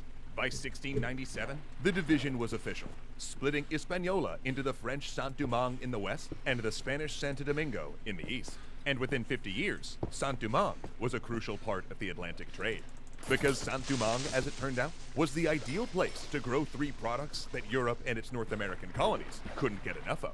The first was indigo, a plant that produced a rich blue dye. Next was coffee, the beverage of choice during the Enlightenment. But mostly, it was sugar, a substance Europeans couldn't get enough of, whether raw or converted to rum. And the tiny colony of Saint-Domingue produced about half of the coffee and sugar consumed in Europe. It was by far the wealthiest colony in the Caribbean, if not the world, and the jewel of France's imperial crown. In fact, 1 in every 25 Frenchmen had a job supported by the Saint-Domingue trade. But there was trouble underneath the surface of this economic powerhouse, because Saint-Domingue was a slave society. A place that didn't just have slavery, but was structured entirely around the bloody institution. And the different classes of people living in the colony all had different and overlapping grievances that would all explode once the burning fuse of revolution moved from America to France to the island itself. So when the revolution exploded in Saint-Domingue, it was not a single revolt, but multiple different risings focused on different issues, as much a civil war as a popular uprising. Now, this gets really complicated and nuanced fast, but to understand what's going to happen, we have to give you a rundown of how society on Saint-Domingue stood in the 1780s, right as revolution was starting to brew in Paris. So, we're going to look at 3 parts of Saint-Domingue's population: the whites, the free people of color, and the enslaved. The white plantation owners, known as the Big Whites, lived in huge estates. The city of Le Cap in the colony's north looked a little like Paris, with street grids and a massive theater. Their sons and daughters dressed in the most current fashions and read newspapers brought daily from Paris. In fact, many of these Big Whites didn't even live in Saint-Domingue, preferring rather to hold court in huge estates in France while others managed their land and finances. Though rich, the Big Whites chafed under French economic policies, which forbade them from diversifying the local economy or selling their products to any place but France. even though British Barbados and America wanted their goods. And as the American colonies rose up, these big whites found themselves identifying with revolutionary plantation owners like Washington and Jefferson, and began to wonder if they too could win more economic freedom with a similar Declaration of Independence. Below these big whites were these so-called little whites, Frenchmen who arrived trying to make enough money so that they could go home rich. They were the bookkeepers, the plantation overseers, or shopkeepers. They, in other words, fulfilled any job that did not require physical labor. These little whites resented the big whites for their money and power, looked down on the enslaved as inferior, and considered the colony's free people What of I really color like often about, richer and better about like this kind of like structures going on. It really does show like how whiteness works and how it works in general and class systems work, right? And it kind of shows the troubles with them. I think that's just, it's really an interesting case study, right? I don't know, it's just interesting. educated as economic rivals. The free people of color require a bit of explanation, as they were a fairly unique class to the Caribbean. In the early days of the colony, men outnumbered women heavily, and there were few female colonists. This led to a large number of Frenchmen having coerced, or violently forced, relations with female slaves. In some cases, these French men freed and married the women, or freed the resulting children. Over time, this created a class of people known as the free people of color, who became a distinct economic force. You see, under the laws of France, the free people of color were not equal. They couldn't vote, for instance, but they could hold land and inherit property. And unlike the little whites, who were always taking their earnings back to France, the free people of color stayed put and built multi-generational fortunes. As a result, many prospered, often coming to own plantations with their own enslaved workforce. Jesus. Indeed, new arrivals to the colony from France often crossed the color line to marry into this group due to their wealth and local connections. Like the big whites, they People be like, well, look, see, it's the blacks' fault for,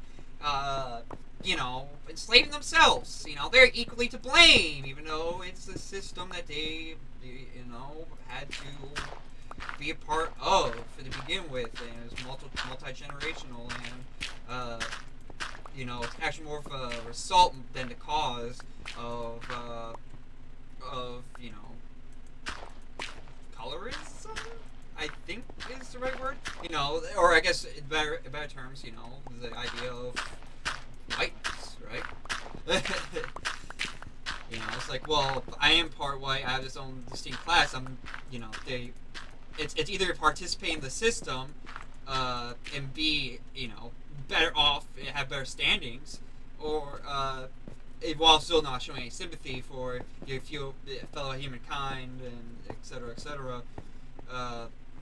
but yeah, it's definitely not like not like a root versus cause kind of thing, and it's just stupid that people get that argument or think that way sometimes.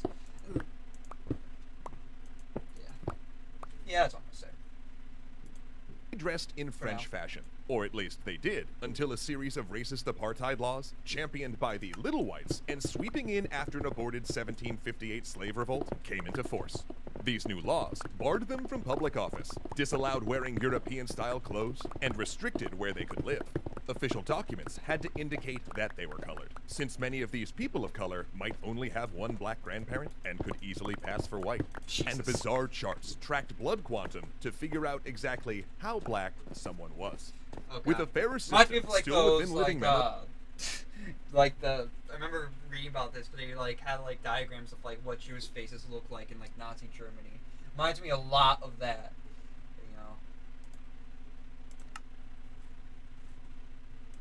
The free people of color would see the French Revolution as an opportunity to gain legal equality as citizens.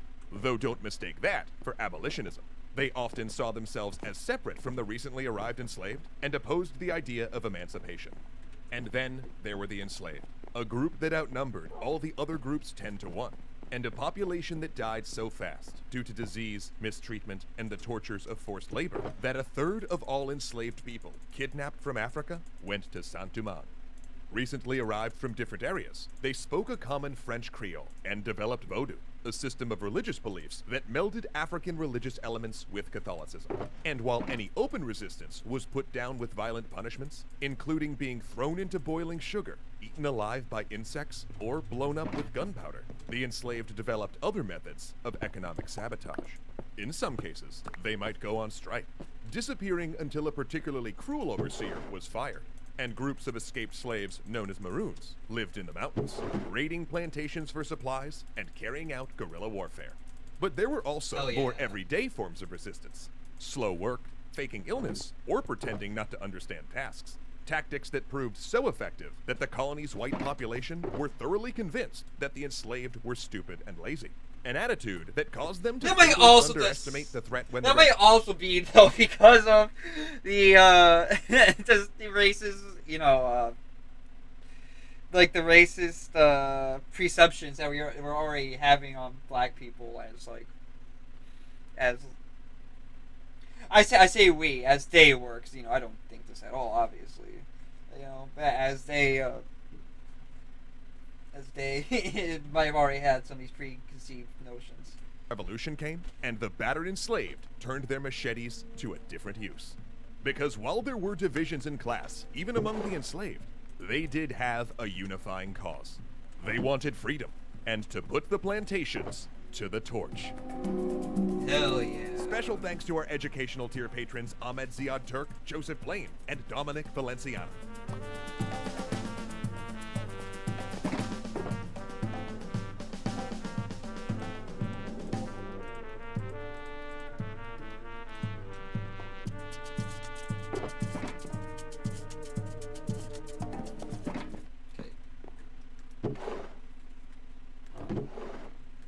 I did say people could take my dirt, so I don't really shocked, but not like just mad.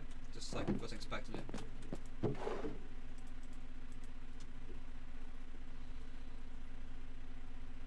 Okay, and Daisy Knight's probably next.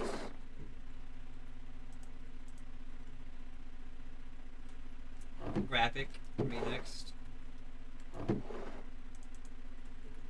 Again, told people they could tag some gravel.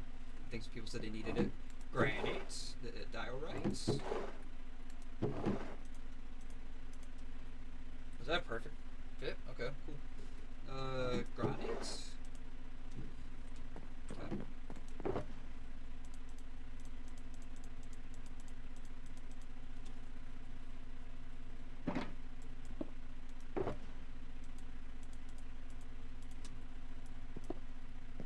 Alright. Let's drop off this stuff and get back to part 2. Really? Where? Bitch.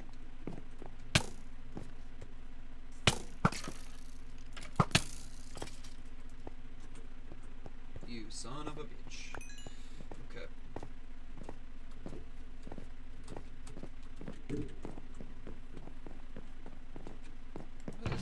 Why is this here?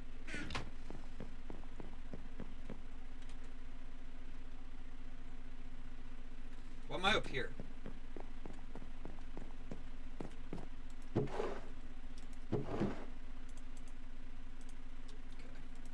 Fill up the second barrel of coal. Look at that.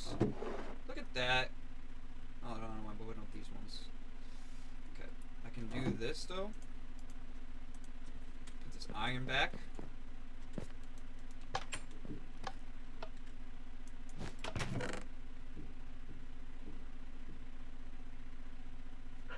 Base menu? No, that's right. Folks I needed. Earlier, I guess. Anyways,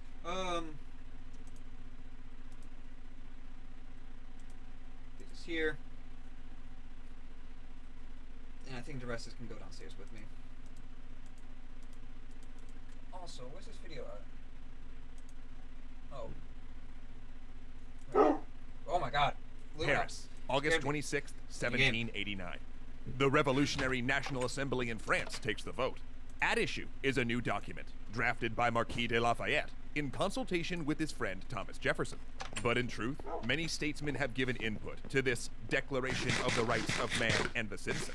It borrows from the Magna Carta, the American Declaration of Independence, and both the English and American Bill of Rights. It begins. Article 1.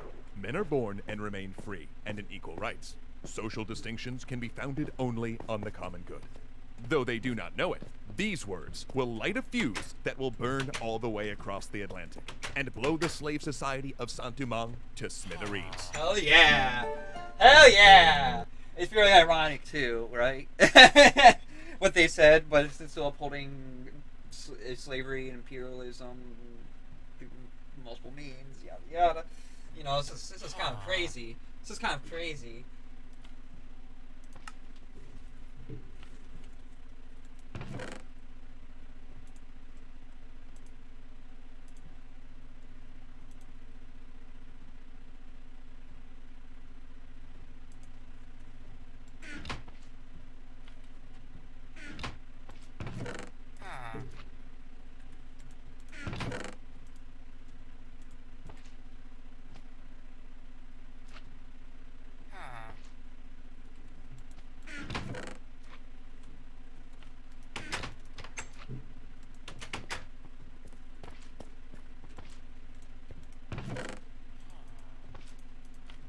There, food.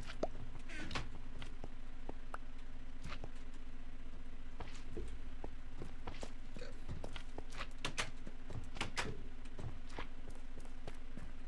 Let's go. Let us go. Also, real quick, let me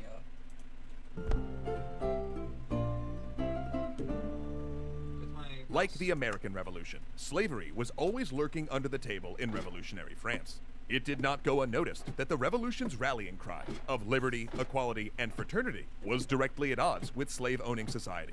But there were also no illusions about the French dependency on the sugar economy of Saint-Domingue. And though abolition was discussed from the mid-1700s, even the most radical favored a gradual emancipation, with slave owners being paid compensation. Many warned that if nothing changed, a major Caribbean slave revolt was inevitable. Then when the revolution came, representatives from the big whites, the Saint-Domingue plantation owners, and the free people of color both decided that the time had come to take their goals to Paris. The big whites pushed for the colonies to have seats in the newly created National Assembly, so they could argue for more autonomy in the colonies' affairs, and for the freedom to trade with the British Caribbean and the United States. And the free people of color, for their part, were well ahead of them. For years, representatives from Saint-Domingue had been petitioning the government to grant the free people of color full rights, and they too saw the revolution as an opportunity to further that goal. Originally, they had tried to get the big whites on their side, arguing that as fellow slaveholders, the two groups had interests in common. So give the free people of color rights, especially voting rights, and then the two groups together could form a political bloc to defend slavery. The big whites, though, weren't having it.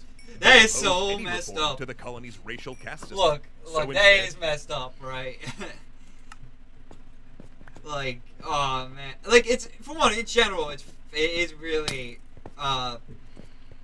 fucked up in general that you see your fellow man and you enslave him. Fuck off! Whoa, wait, I'm trying to talk about racism here. Ah, ah, hi, colorism. Oh my god. Ah, fuck, fuck, fuck, fuck. Fuck! Fuck! God! Damn it! Jesus! What the fuck? Guys?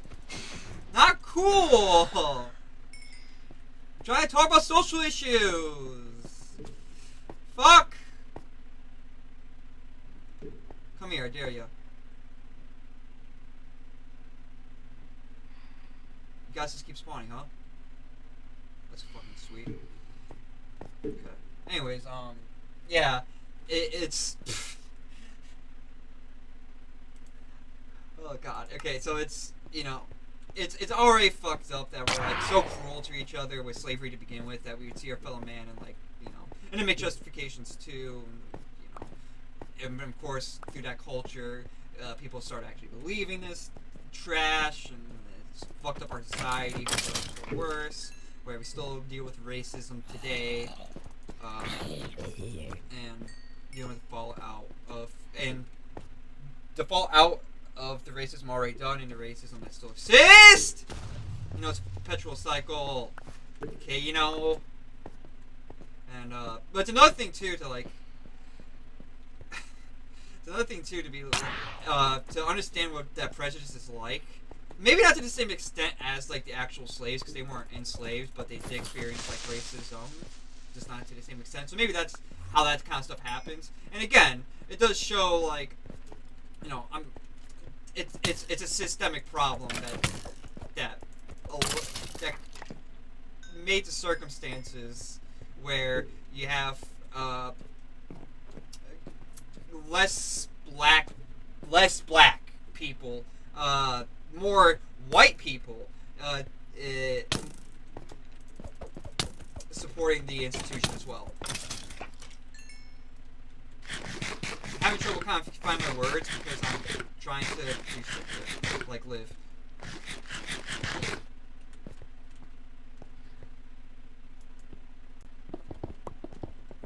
Seriously, can you fuck off?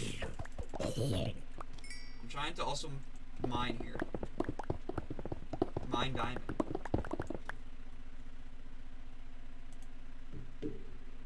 The Free People of Color made an alliance with an abolitionist society called the Friends of the Blacks, and they argued that granting full rights to free people of color would be a major step on the road to gradual abolition. And here's where I'd like to pause for just a second, because this is the last time in this series where things will be relatively simple. Yeah, all of that stuff before was the simple part. Right after this point, both sound abolitionist political bloc to defend slavery. The big whites, though, weren't having it. They opposed any reform to the colony's racial caste system. So instead, the Free People of Color made an alliance with an abolitionist society called the Friends of the Blacks. And they argued that granting full rights to free people of color would be a major step on the road to gradual abolition. And here's where I'd like to pause for just a second, because this is the last time in this series where things will be relatively simple. Yeah, all of that stuff before was the simple part. Right after this point, both Saint-Domingue and France are going to use a technical historical term, go nuts. Everyone is going to ally with everyone else, and then change sides 15 minutes later. Legislatures are going to vote for reforms, dispatch messengers, dissolve, reform, and then reverse those reforms before the initial messengers even arrive. Revolutionary politics, in other words, is about to resemble a bag full of cats on espresso. In fact, to even fit all of it into this series, we're going to have to gloss over the specifics of French revolutionary politics. Who's in, who's out, who's making policy, unless it has direct impact on Saint-Domingue. And we're also going to have to focus on important trends rather than the specifics of who's allied with whom. And here's our first big trend. White colonials utterly refusing to implement moderate reforms. Both the big and small whites were so committed not just to the structure, but the principle of the racist status quo, that even a proposal like rights for free people of color, which affected roughly 5% of colonial society and essentially had no impact on them, was unacceptable. The second big trend to remember is the ideological flexibility of the free people of color, their ability to court different power blocks. It's that there was like a power structure, I'm saying stuff that's already known. But there was a power structure within Western societies in general, where, it was. I'm trying to think about the point I was trying to make with this. What'd you say again? Is the ideological flexibility. Yeah. It's that's what it was. Basically saying that the idea of whiteness was a concept created and subscribed to, right? Even though it makes no sense, it was an ideology of like, we whites are better and good. Don't take that out of context. Don't clip this out of context. You hear me? I don't believe that. I'm just saying. That's what, the idea was. It was to create power. Whiteness wasn't really a thing till colonialism started. And after revolts and stuff that happened, they had to. I'm roughly paraphrasing here. They this is like, from my understanding, something that happened like in a English colony. There was an English. There was like an English. I'm trying to think of like the right word here.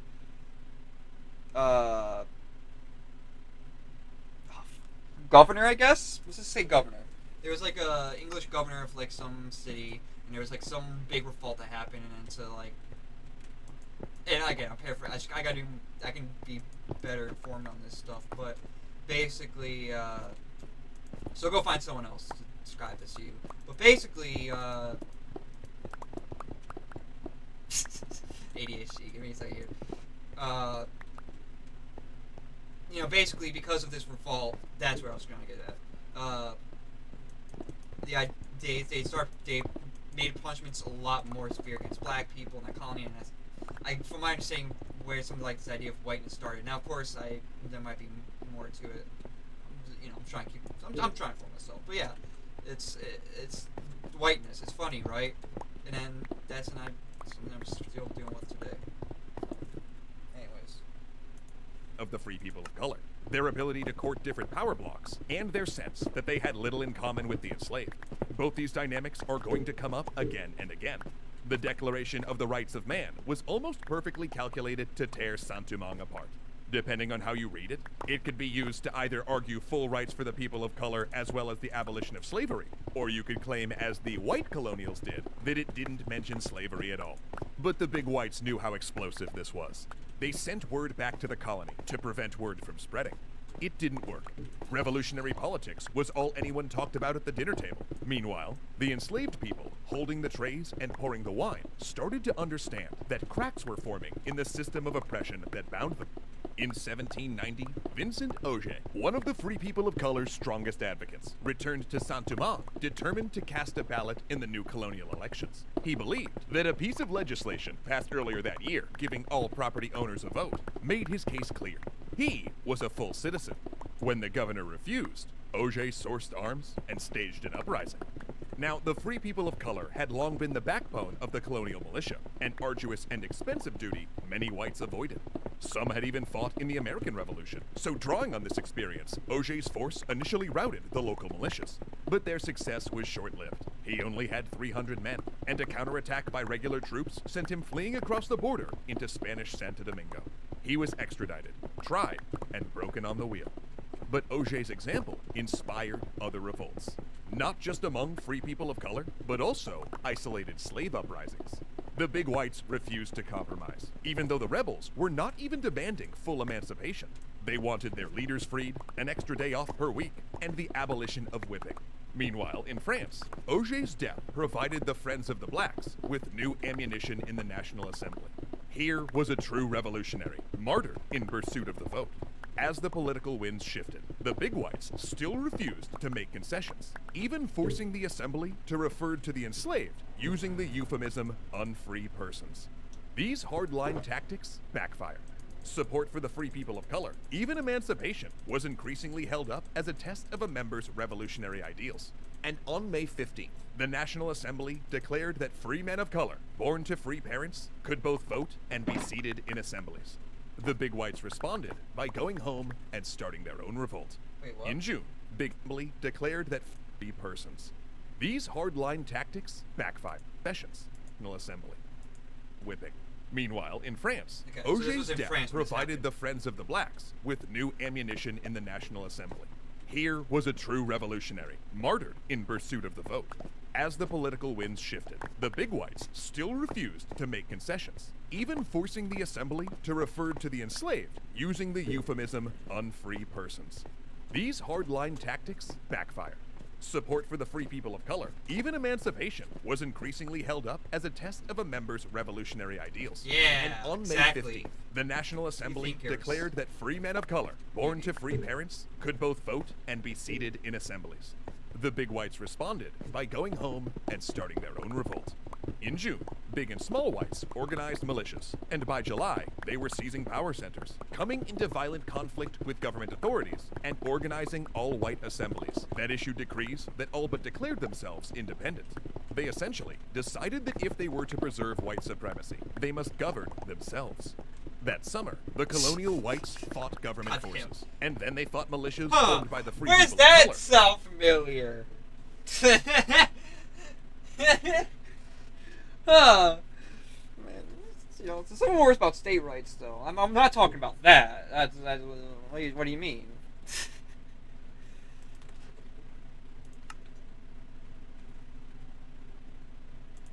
Who were furious about the all-white assemblies.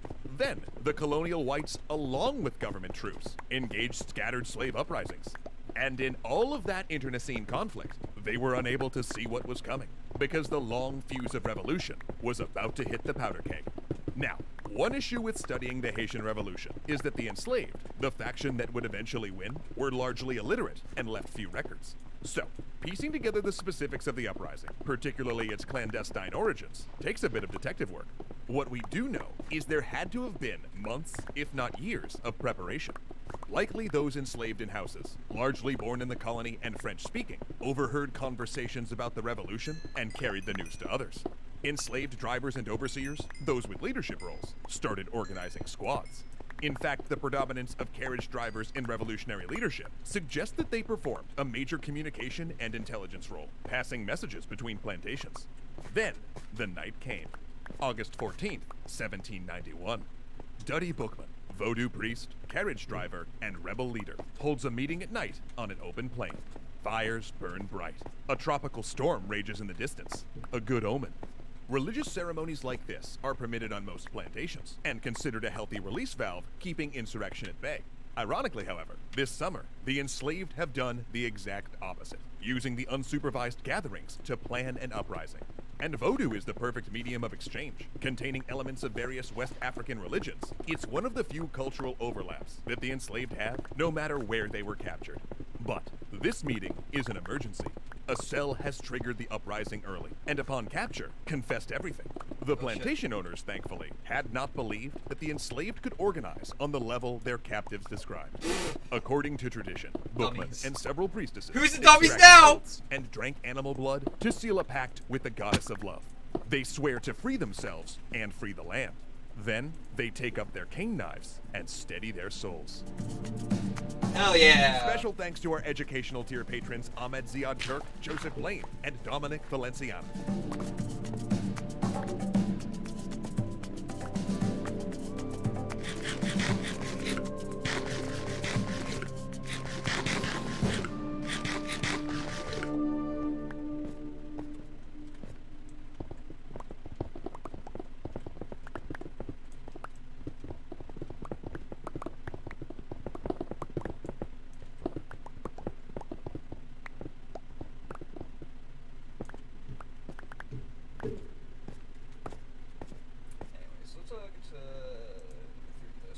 August 22nd, Totally I'm not hungry. I know I was gonna 1791. mix myself some North food earlier, Province, but Saint I'm not Dumas. really hungry. A dog barks, waking the plantation manager. He tells the mutt to quiet down and drifts back to sleep. Minutes later, there's another noise. He rises and goes to the window, where he then sees that his house is surrounded by the plantation slaves, carrying machetes and torches. "Who goes there?" he calls. A voice like thunder answers. "It is death."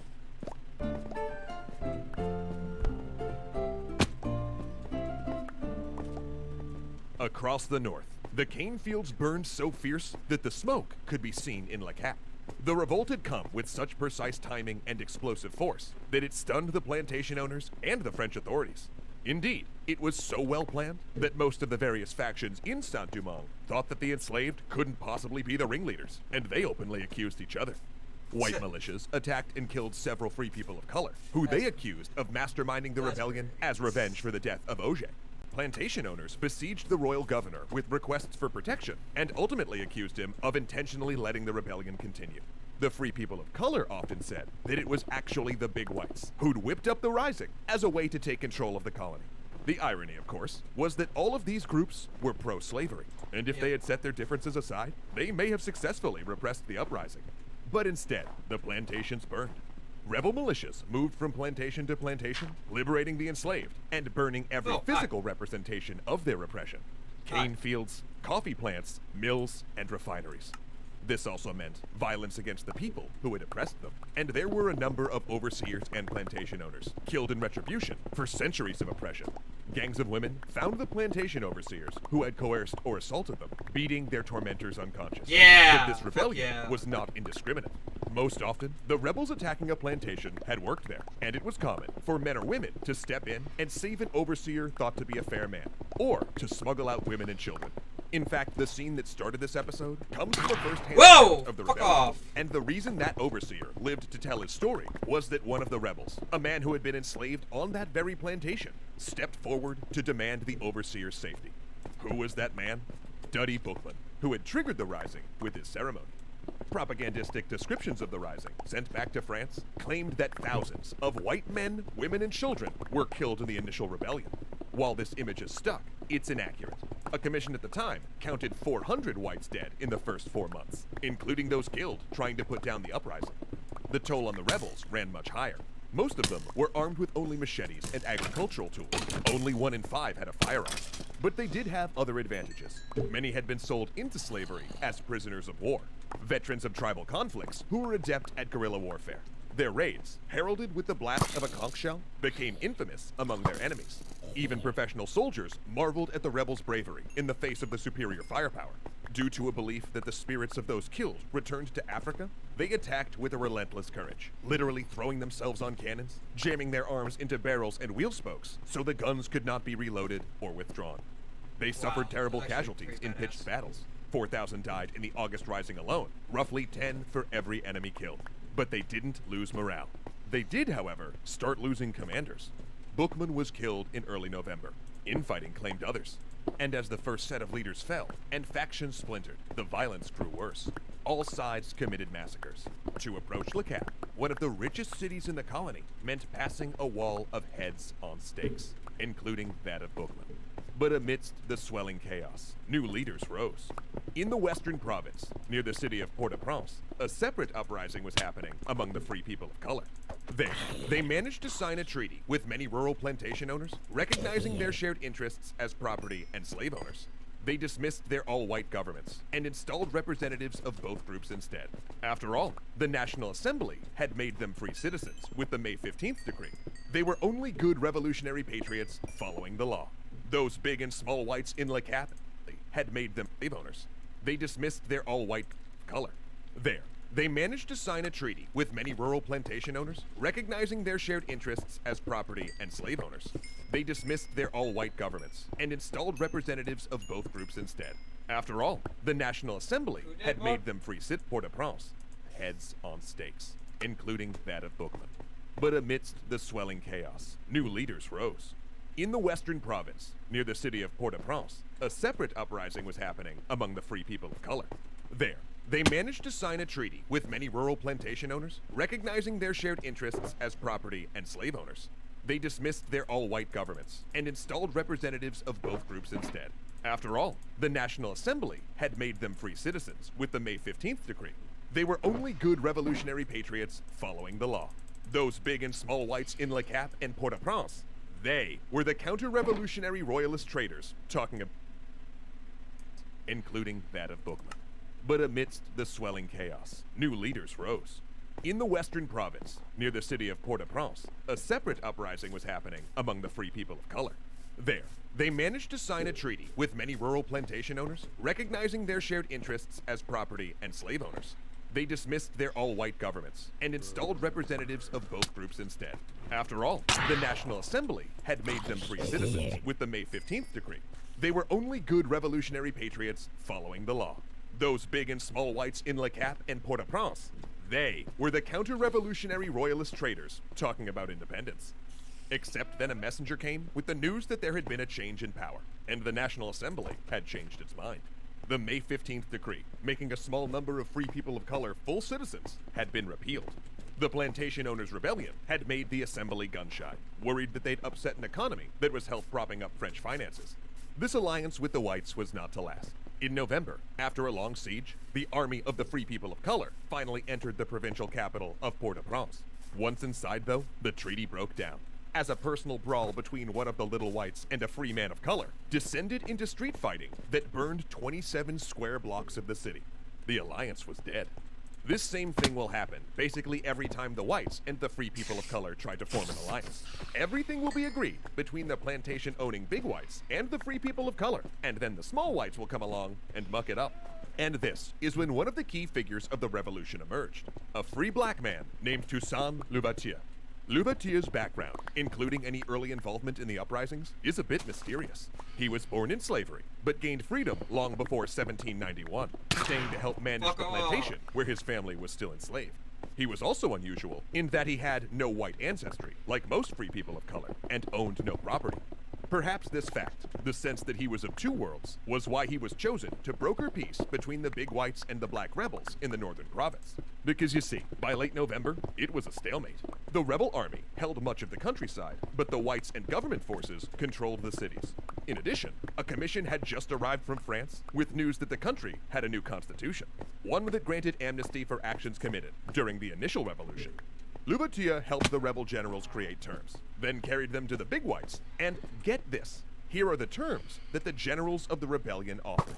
The enslaved would return to the plantations, and the generals would get free. Yeah, you heard that right. The leaders go free, and everyone else goes back into slavery. See, here's another major theme to keep your finger on. Over and over again, we'll see the leaders of the Haitian Revolution make decisions that benefit themselves at the expense of the movement. Now it's unclear if the generals could even have gotten their troops to accept these terms, but we'll never know, because the big whites, once again, completely refused to compromise, rejecting even these terms. The only winner was Louverture, who gained major respect among the generals.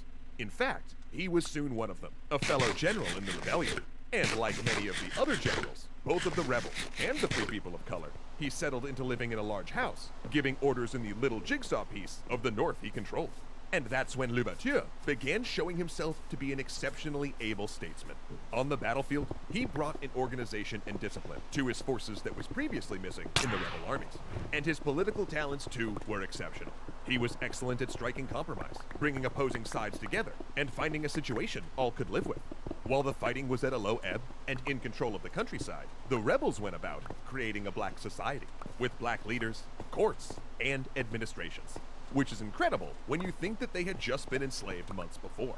But this was also a society headed by military officers, with peasants farming whatever land they could to buy weapons from Spanish Santo Domingo. The generals often forced people to grow sugar on the old plantations, and, at times, even sold subordinates into slavery, a practice Louverture refused to take part in, because the revolution to this point was about better working conditions and more power, rather than abolitionism. But that would soon change, because a ship was coming. On it were several commissioners from France, carrying a newly signed law granting full civil and political rights to the free people of color in the colonies. Oh, that's right, the government had reversed itself again, going from some free people of color having rights to none, to then everyone, all in about 4 months. But the commission also carried orders to crush the white extremist dreams of independence, integrate the local assemblies, and end the slave insurrection. They came with 6,000 soldiers. But they would need more, because within 6 months of the commission's arrival, other ships would be arriving in Saint-Domingue, ships from Britain and Spain. France was at war, and the war in Saint-Domingue was going international. Oh, shit. Special thanks to our educational tier patrons Ahmed Ziad Turk, Joseph Blaine, and Dominic Valenciano.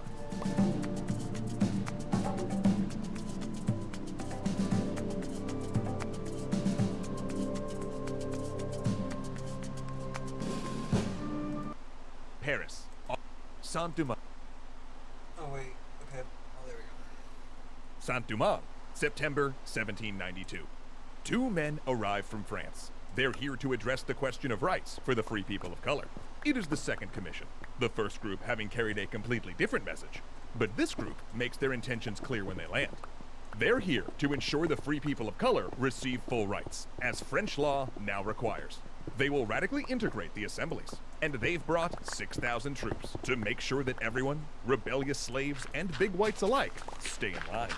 To tamp down the murmurings amongst the big whites, they say their orders do not include the abolition of slavery.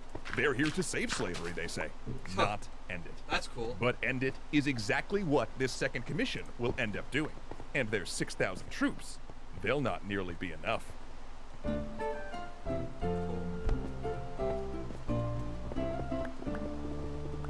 Despite assurances, the white population of Saint-Domingue feared the commissioners were secretly working toward emancipation. And there was a reason for that. Both commissioners were known abolitionists, and the big and small whites made the decision to refuse to work with the commission, comply with their laws, or even help them fight the rebellion. The free people of color, though, were only too happy to show their loyalty to the commission. Soon, the free people of color and French troops were fighting side by side, making great progress against both white separatists and black rebels. Which was good, because roughly 5 minutes after the commission got to the colony, yellow fever turned their 6,000 reinforcements into 3,000.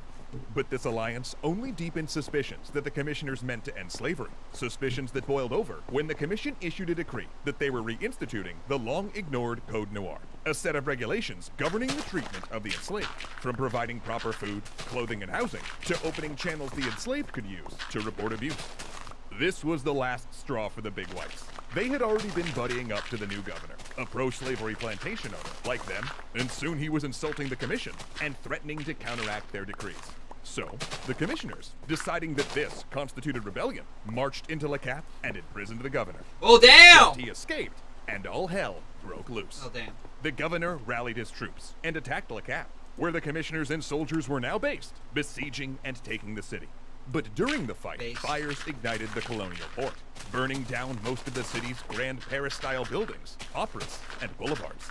The commissioners themselves ended up outside of the city and needing reinforcements.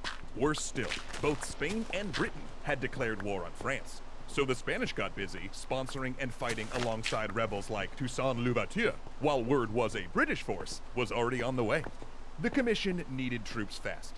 So they did something unorthodox, maybe out of desperation, or maybe because they saw an opening for a move they wanted to make anyway. They put the word out that any formerly enslaved person who fought for them would gain their freedom and full French citizenship. Rebels thronged in from the countryside to join their forces, and they pushed the big whites and their allied governor out of Le Cap. Over half of the colony's white population boarded boats and fled overnight. But now agreeing to free a few people with conditions let the genie out of the bottle. Once Saint-Domingue's formerly enslaved population heard that emancipation was in fact on the table, rumors of abolition raced across the North Province. And on August 29, 1793, the commissioners took the lead. Pressed by the rebels, Spain, and now Britain, the colony slipping away, they did the one thing that they believed could turn the tide: a general emancipation. All former slaves born in the colony, along with their families, would be freed. Yet while this news was greeted with enthusiasm in the rebel-held North Province, not all the rebels came to the Commission's aid. Toussaint Louverture and many other generals were skeptical of whether this promise of freedom would hold. After all, the Commission was exceeding their authority. Indeed, they'd even gotten a recall order due to their actions. And the last colonial governor who'd overstepped had been recalled to France and guillotined. Also, this Republican French government had already become infamous for changing its mind. Because remember last episode when the free people of color had rights, and then they didn't, and then they did again?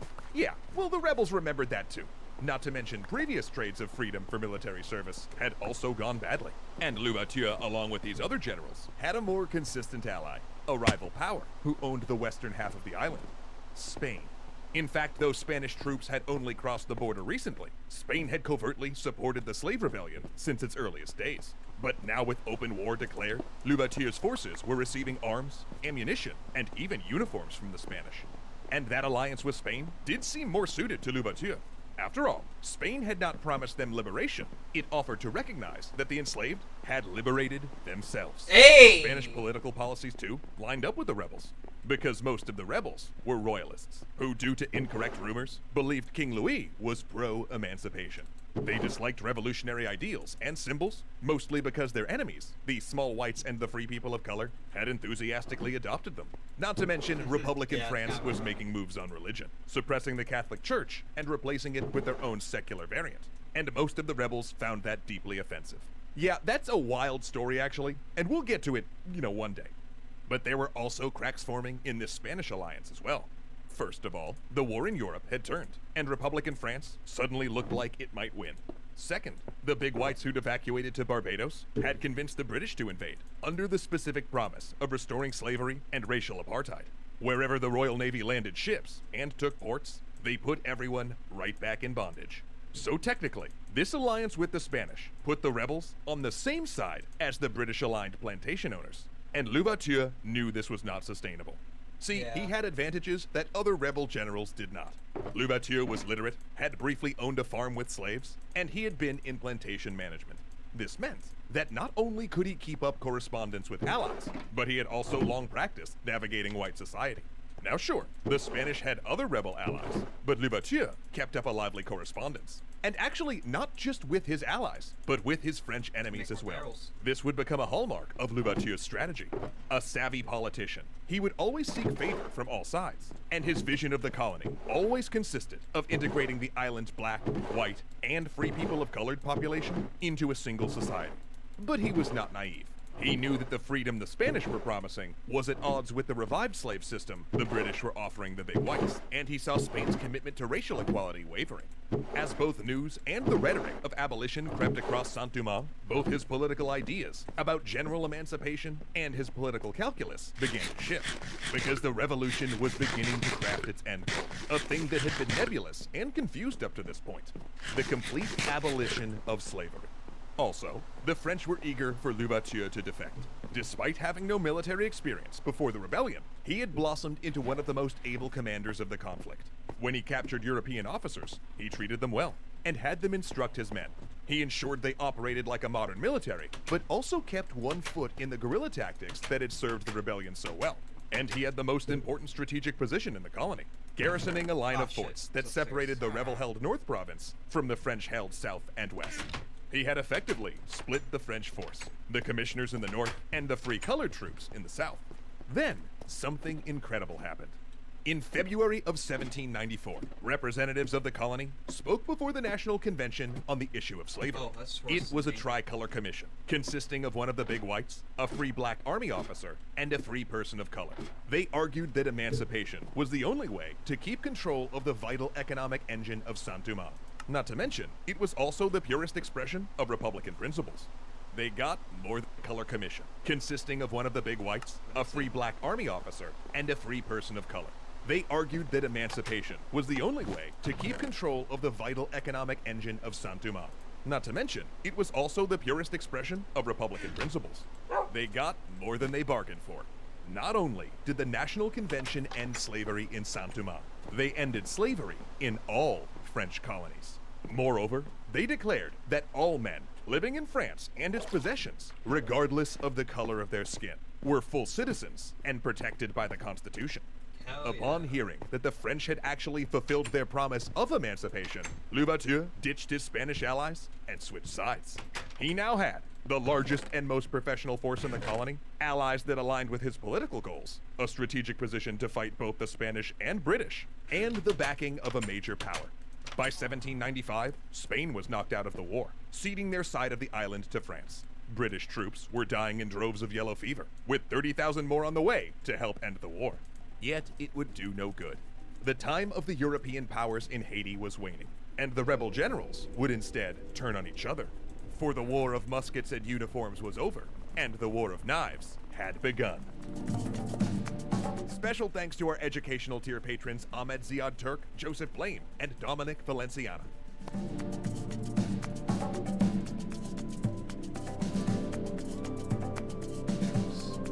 Give me all the barrels. Barrels. More barrels.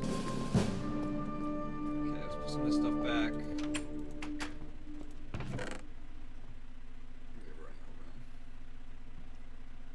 Gotta sort this out. We got one more episode of this? I thought it was only 4. Oh, that's bad then. It's got me hungry. That's gonna. Port-au-Prince, 1796. The British soldiers come ashore and die. Serious? Come ashore and die. One of the largest expeditions to this point in British history. 20,000 men and thousands of German mercenaries disembark. Within 4 months, most are cut down by yellow fever. Back in Britain, troops riot upon the announcement of a deployment to Saint-Domingue. British forces end up hiring 7,000 black mercenaries to fight for them. Some reports will claim that 60% of the British expedition, 15,000 men, will die. And those that make it to the interior of the island find something frightening.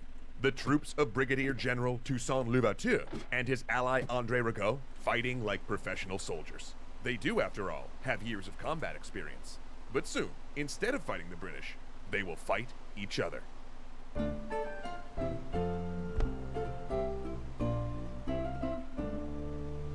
With general emancipation declared and the departure of the Spanish, things started to level out for Toussaint. Not calm down necessarily. I mean, he was still fighting. But with the British pinned to the coast and rivals fighting low-intensity conflicts, he could turn to actually governing. He was in control of the North Province, while his ally and rival, André Rigaud, a free person of color who'd long taken part in the group's insurrection, controlled the South. Thus, the colony was essentially divided into two rival administrative centers that would ultimately come to blows in what would be known as the War of Knives. But in 1793, the word was consolidation. Finally, Toussaint had a chance to enact his vision for an integrated post-slavery society, one that brought the white, free people of color, and black populations into a peaceful, functioning whole, which would prove difficult. Part of that difficulty was that Saint-Domingue's economy was dysfunctional by design. France had wanted the colonists to be dependent on France, and had therefore restricted industry, to the point that the island was solely focused on producing sugar, coffee, and indigo. It was restricted from making any moves that might make it self-sufficient. In fact, it had to import food to sustain its population. So the only system that worked was to continue producing sugar, coffee, and indigo. But a few problems there. First, the destruction of the plantation infrastructure early in the revolution meant that major rebuilding would need to take place. Second, many of those plantations still had living owners, many of them refugees, and could not simply be given away under French law. They had to be managed in trust. And finally, no one wanted to go back to doing the same awful work they'd been forced to do when they were enslaved. But Toussaint and Rigaud solved that last situation using the same means everyone in this conflict always used: military force. They used troops to force people back onto the plantations. Now, this was not slavery, it was forced work. The difference being that the workers were paid, physical punishment was forbidden, and no one's spouse or children were getting sold away. They also had rights and protections as citizens, including the right to legally marry. This is a stain on Toussaint's legacy, as were the violent repressions he unleashed on those who rose against this forced labor program. But in Toussaint's estimation, this, and other autocratic actions he would take, were necessary to guard the freedoms that they had won.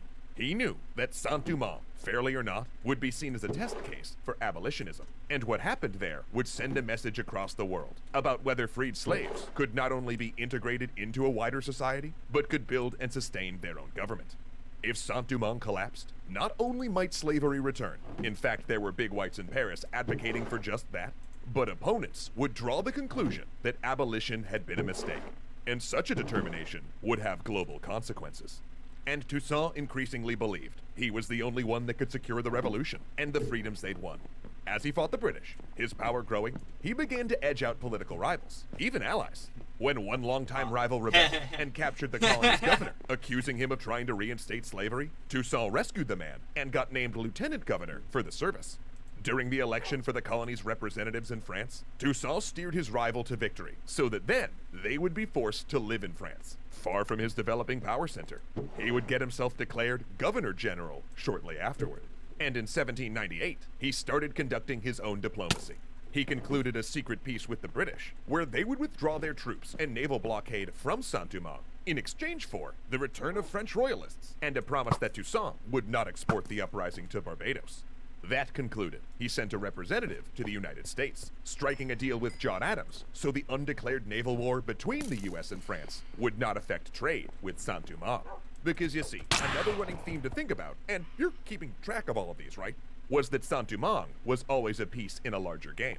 The United States was right next door, as was British Barbados, and France supported whatever leader, in their estimation, best served their interests. And that interplay of various powers sponsoring or intervening in the island's affairs will become a major part of Haitian history all the way to present day. In other words, Toussaint was increasingly behaving like the leader of an independent nation, though he did so with the veneer of French support. He was, after all, a brigadier general of, in their estimation, best served their interests. And that interplay of various powers sponsoring or intervening in the island's affairs will become a major part of Haitian history all the way to present day. In other words, Toussaint was increasingly behaving like the leader of an independent nation, though he did so with the veneer of French support. He was, after all, a brigadier general of the Republic, and would remain so as long as the French upheld their abolition of slavery. In fact, Toussaint had essentially ejected the previous governor. Meanwhile, relationships between Toussaint and Rigaud began to sour, partially due to that expelled governor playing political games about which one was higher ranking, and partially due to the fact that they both wanted total control. Soon, Rigaud appealed to France, casting himself as the loyal revolutionary, and Toussaint as a dictatorial usurper who wanted independence. Toussaint, by contrast, began claiming that Rigaud planned to reimpose slavery. a slander Rigaud turned back on him. Of course, neither wanted that, but there were factions on both sides willing to believe it. Toussaint had invited back many plantation owners in order to rebuild the economy, so it seemed plausible from that angle. And Rigaud had rebuilt the southern province with a caste system with the free people of color on top. So again, people could imagine it. Both leaders had alienated supporters with their forced work policies, and those alienated groups started believing that the other leader would never treat them like that. And both accused the other of perpetrating a race war, even though there were representatives of all of the island's groups on both sides. Strip away the rhetoric, though, and this was a struggle between two leaders for supremacy. On June 6, 1799, Rigaud sent 4,000 troops to seize several border towns and negotiate the defection of one of Toussaint's veteran regiments. The act triggered a small uprising in Toussaint's northern territory, and he dodged 2 assassination attempts. In one, Toussaint had his hat shot off and an aide killed. In another, his carriage was peppered with a volley of bullets, though by pure chance, he was not inside. Thus began a civil war that would come to be known as the War of Knives. And it earned that title through blood. Both sides offered no quarter, and prisoners, when taken at all, rarely lasted long. At the outset of the conflict, Rigaud's forces, better trained and equipped, made quick gains against Toussaint. But the northern general had an enormous numerical advantage, and the increasingly open support of the United States. Not only were the Americans shipping Toussaint arms, at times, the United States Navy intervened directly, providing fire support during sieges and blockading ports. The American consul even issued passports to Toussaint's ships, allowing them to pass the blockade when Rigaud's ships could not. And during this vicious fighting, one of Toussaint's commanders rose to prominence, Brigadier General Jacques Dessalines, a former slave who had fought through the revolution and who was known for massacring prisoners and rebels with such vindictiveness that Toussaint censored him for it. Though in fact, it is possible Toussaint actually ordered these reprisal killings, using Dessalines as a willing scapegoat to avoid ruining his carefully crafted image of generosity and kindness. The war ground to a stalemate. Rigaud besieged and pinned, but Toussaint unwilling to expend the casualties necessary to dislodge him. And then, another commission arrived from France. Yeah, another one, announcing another change in government. General Napoleon Bonaparte had overthrown the political system and declared himself consul. His message? To reaffirm that in the eyes of France, Toussaint was the leader of Saint-Ouen. The war ended basically overnight, with Toussaint allowing Rigaud to slip away into exile in France, which left Toussaint free to invade Santo Domingo, while technically still French was still administered by the Spanish. He claimed it was to prevent his free citizens from getting kidnapped and sold into slavery there, but it may have actually been a bid to bolster his forces through liberation and control all of the island's ports. Because Napoleon's representatives also brought word of a new constitution, one that rescinded the idea that colonies should have the same laws as France. Instead, they would have special laws, tailored to their unique conditions. In other words, Napoleon planned to bring back slavery. In response, Toussaint wrote his own constitution, his own special laws, stating that Saint-Ouen was a sovereign black state, one that rejected slavery outright, and one where he was governor for life. He all but declared independence, and then prepared for invasion. Special thanks to our educational tier patrons Ahmed Ziad Turk, Joseph Blaine, and Dominic Valenciano.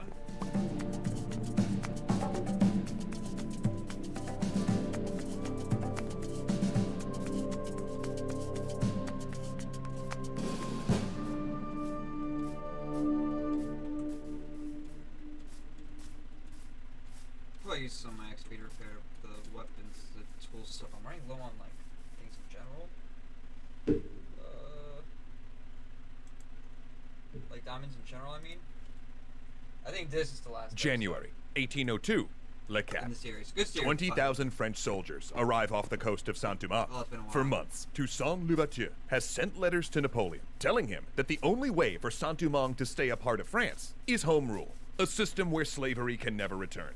Toussaint has not broken the colony from France, he argues. He has saved it. Napoleon feels differently.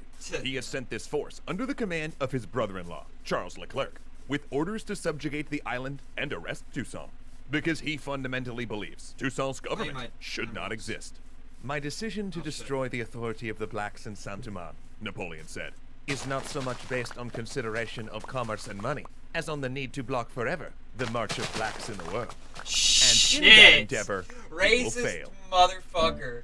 Yeah, fuck yeah, that's great. That's a great one. That's fucked up. That's fucked. That is so fucked. Man, it's almost as bad as George Washington saying that. Well, you know, it is just as bad as George Washington being like mad that one of his slaves ran away, saying like, "How could you do such a thing? I treated her such well as a slave, and I will punish her for this and being cool to her." Do it on the hush hush, that way I don't get any back publicity for it. Like that's almost, you know, it's just as bad as basically. Just at least Napoleon had the balls to be like, you know, actually preach what he believed, even if it is fucked.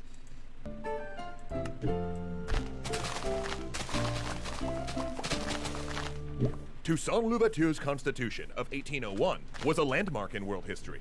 Not only did it state that slavery would never be allowed in Saint-Domingue, it made Haiti the first nation in the world whose constitution forbade discrimination on the basis of race and skin color. It's an incredible document, and many nations will spend a century and a half catching up to those same ideals. But it also effectively gave the colony home rule. And not only did this, let's just say, upset France, it also made Toussaint's allies reconsider supporting him. The British were briefly at peace with France and no longer wanted to rock the boat. And the new president of the United States, Thomas Jefferson, was a staunchly pro-French slave owner. He was not going to support a government formed via slave revolt.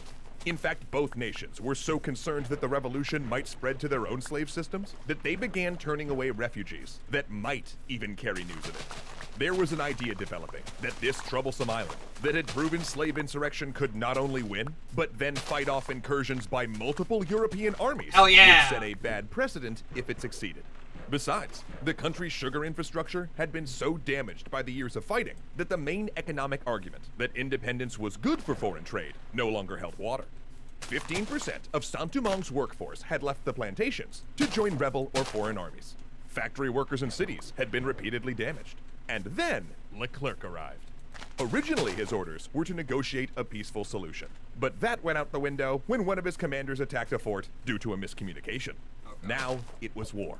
Toussaint's defensive plan was to withdraw into the mountainous interior for a guerrilla war, torching the cities so the French had no base of operations.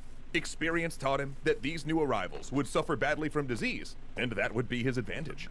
But 2 months before Leclerc arrived, Toussaint was forced to put down a rebellion, led by his adopted nephew, who had never been fully on board with the forced labor program. Soon, Leclerc secured the Santo Domingo side. Had Toussaint been able to marshal a united island, he would have won outright. But the recent civil strife and garbled communications meant that many did not rally to his banner. Even so, initial battles stunned both sides with their ferocity. Toussaint decided against raising the city, but one of his commanders did put Le Cap to the torch before withdrawing. Both sides were in bad shape. Yellow fever swept through the French ranks, and the guerrilla campaign caused heavy casualties. So 5 months into the war, when Leclerc offered peace, in exchange for Toussaint retiring to his plantation with full honors, Toussaint decided that it was his best option. He could not continue. It was there the French troops arrested him. Instead of treating him like an officer of rank, they bundled him along like a prisoner, musket at his back, putting him on a ship and deporting him to France. In Overlanders did able to never been fully superior for a guerrilla war, torching the cities so the French had no base of operations. Experience taught him that these new arrivals would suffer badly from disease, and that would be his advantage. But 2 months before Leclerc arrived, Toussaint was forced to put down a rebellion, led by his adopted nephew, who had never been fully on board with the forced labor program. Soon, Leclerc secured the Santo Domingo side. Had Toussaint been able to marshal a united island, he would have won outright. But the recent civil strife and garbled communications meant that many did not rally to his banner. Even so, initial battles stunned both sides with their ferocity. Toussaint decided against raising the cities, but one of his commanders did put Le Cap to the torch before withdrawing. Both sides were in bad shape. Yellow fever swept through the French ranks, and the guerrilla campaign caused heavy casualties. So 5 months into the war, when Leclerc offered peace, in exchange for Toussaint retiring to his plantation with full honors, Toussaint decided that it was his best option. He could not continue. It was there the French troops arrested him. Instead of treating him like an officer of rank, they bundled him along like a prisoner, musket at his back, putting him on a ship and deporting him to France. In overthrowing me, you have cut down in Saint-Domingue only the trunk of the Tree of Liberty, Toussaint warned during the arrest. It will spring up again from the roots, for they are numerous and they are deep. he would die less than a year later, malnourished and ill in a mountain castle. But his words proved prophetic. Leclerc had taken nominal control, having brought with him André Rigaud and other exiles that had fled Toussaint, and had mostly convinced the population that France did not intend to bring back slavery. But then, France brought back slavery in nearby Guadeloupe, and residents of Saint-Domingue knew it was only a matter of time before it happened to them. This was the universal call to arms Toussaint could not raise. No one wanted slavery back. Local officers that had supported Leclerc defected, and one group massacred several hundred Polish troops who were part of the French expedition. So, Leclerc decided on a new tactic: utter brutality. He wrote to Napoleon, saying that he would exterminate the rebels in the mountain areas, sparing only children under age 12. He would execute all black military officers. French soldiers shot and bayoneted prisoners by the hundreds. He executed 1,000 people by tying weights around their necks and throwing them off ships. And Jacques Dessalines, now in nominal control of local forces, responded in kind. The violence of the conflict only escalated further when Leclerc himself died of yellow fever, leaving in charge an even more brutal subordinate who imported man-eating dogs to deal with the rebels. But this only galvanized the black and colored armies to finally form a united force. A year later, a year where Dessalines handed the French defeat after defeat, both sides gathered for what would be a decisive battle. The French held a hill fort, and General Francois Capua, a man who had risen up the ranks to become a general and was known as Capua the Death, sounded the charge. French cannons tore into their ranks. Capua and his soldiers clambered over the casualties, regrouping when broken, reforming and pushing on. On the fourth assault, Capua tumbled to earth, his horse mutilated by a cannonball. He rose, and a bullet snatched away his hat. Then he drew his sword and ran in front of his men, yelling, "Forward! Forward!" The display was so incredible, the French stopped firing and applauded his bravery. A French officer rode forward to carry the general's compliments. After this weird little aside, then the fighting resumed. Rebel generals serving in the front line were wounded. Shots tore away pieces of their uniforms. Still, they attacked. Then, the revolution ended as it began, with a storm. Lightning rent the air, and water poured down. The French withdrew, their position untenable. They sent a peace envoy the next day to negotiate their withdrawal from the island. Of the 80,000 French troops sent to Saint-Domingue, only 30,000 would return. In fact, their withdrawal was part of a general French pullback from the Americas. The vast expenditures of blood and treasure in Saint-Domingue convinced Napoleon to cut his losses and focus on his European wars. To help that pursuit, he sold Louisiana to the United States. Dessalines was supposed to send the French wounded back to France after Leclerc's withdrawal. He drowned them instead. Because Dessalines had learned something from all of those years of indecision around slavery. With its wild reversals over civil rights and abolition, with French citizens like the Big Whites constantly trying to undermine and reverse every freedom won, the French had sent a message over the past decade that the people of Saint-Domingue would never be safe under the rule of white Frenchmen. So, after declaring the island to be the independent nation of Haiti, Dessalines ordered all remaining white French should be massacred, even the women and children. The people were reluctant, and often only complied when Dessalines showed up with an army to enforce the edict. Some French escaped, pretending to be Americans or British, who were not subject to the decree. But the message Dessalines intended to send backfired. It further isolated Haiti, with the United States refusing to recognize its government or trade with it for 60 years. Dessalines' military rule and crowning himself emperor continued to set the new nation on a troubled path. I don't have the Would seize right power thing regularly, ensuring the new out. nation could never fully recover from the damage of the revolution. Slaveholding societies like the United States looked at Haiti as a nightmare scenario, using it to argue incorrectly that wholesale slaughter was the inevitable result of abolition, and that a black nation could not govern itself. Later, the French returned, forcing the Haitian government into massive indemnity payments it couldn't afford, burdening the already broken economy, keeping it in poverty. And due to this political instability, the United States would stage multiple military interventions in the 19th and 20th centuries under the banner of protecting American lives and property, eventually occupying the nation for 19 years. Others saw a different message, one of inspiration, not fear. When American firebrand John Brown tried to raise a slave revolt in the South before the Civil War, he'd hoped to trigger an uprising like Haiti's. And the new nation would both harbor the revolutionary Simon Bolivar when he was a fugitive and loan him Haitian troops on the condition that he freed the slaves in Spanish America. To the oppressed and colonized around the world, Haiti would become a symbol, one that showed what was possible when people, despite having nothing but determination and a desire for freedom, declared they would be slaves no more. Very Special cool. thanks to our educational tier patrons Ahmed Ziad Turk, Joseph Blaine, and Dominic Valenciano. Okay, well, I got this.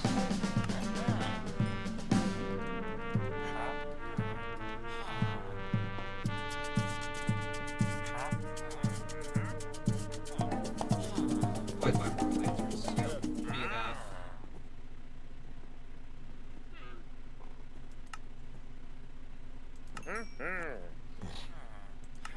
What's this? Strauss spicy pickle.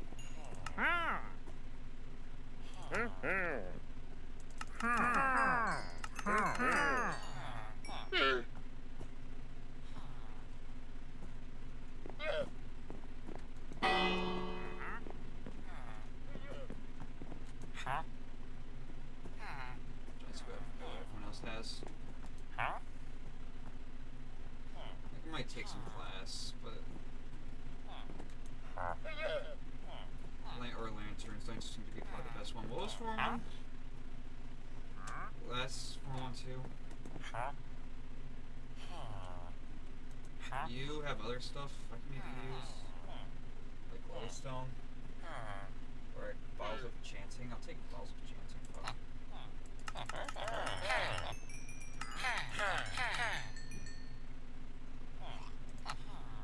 Maybe I'll take some other pearls too. Let's see.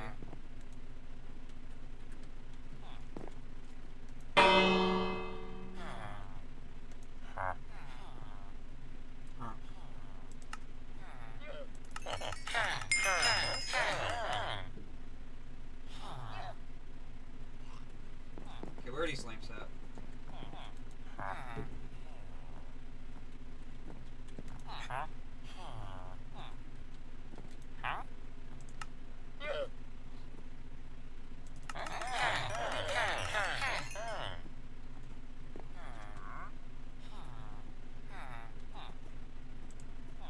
Okay.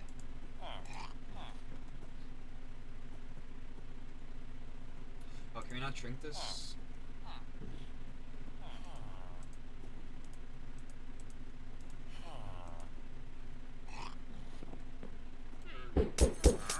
Oh, oh. Okay.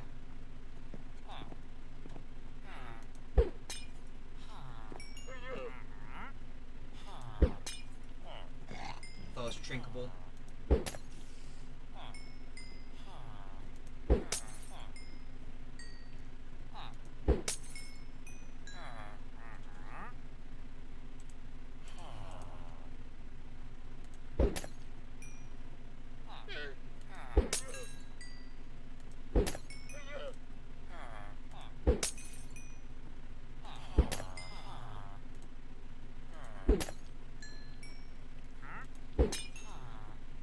Okay.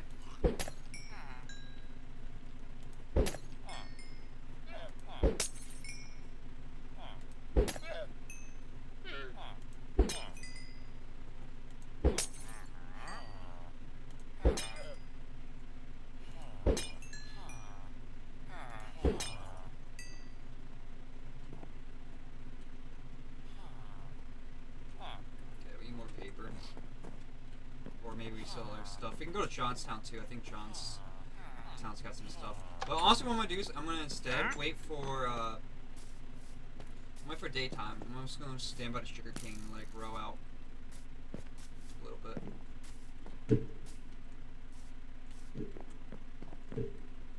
Although, you know, last time a creeper blew up in here.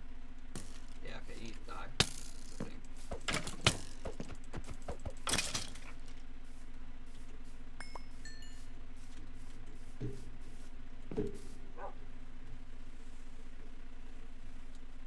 Oh, man.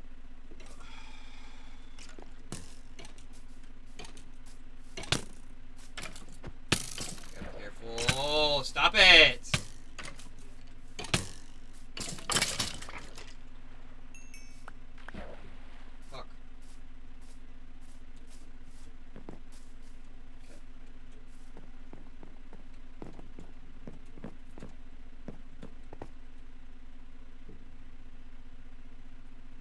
be right back and make some food.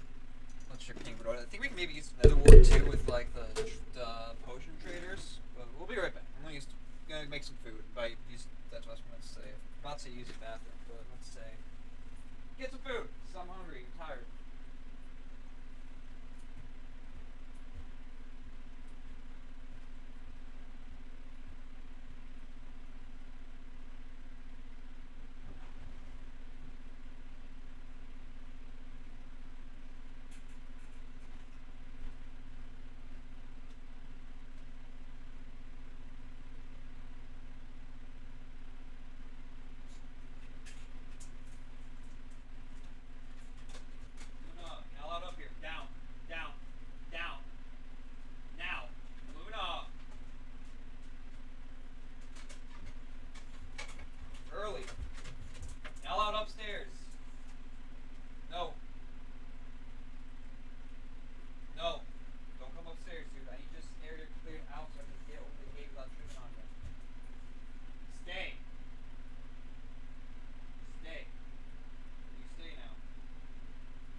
videos. I need to like, or at least from serious videos.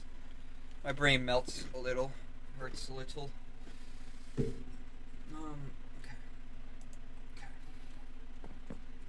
Okay.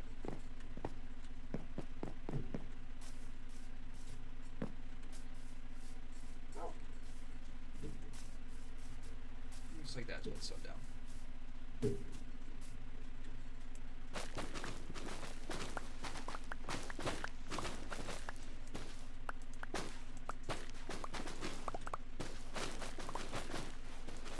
About to go to Sean City and repair these tools.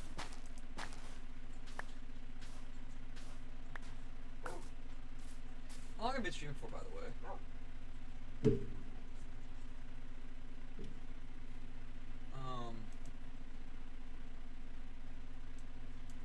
love that.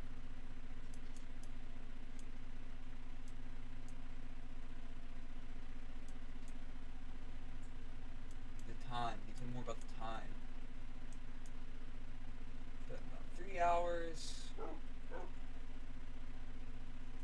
Is it like a free stream? I guess it's actually about time to kind of like stop for now.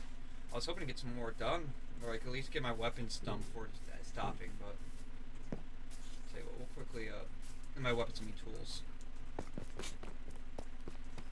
I might be able to trade with some villagers though, and in Sean City that are more like the smiths and stuff.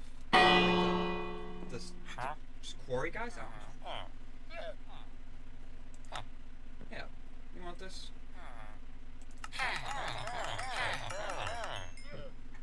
Did you want this? Ah! I did it again! Oops. Okay. So you won't run flesh.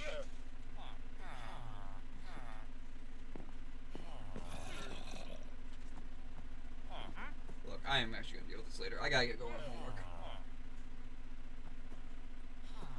Probably gonna stream here. We are gonna continue streaming, but we're probably gonna be doing like a art homework stream next, which is great. Okay. Anyways, let me end the stream. I'm gonna change to stream info first, real quick though.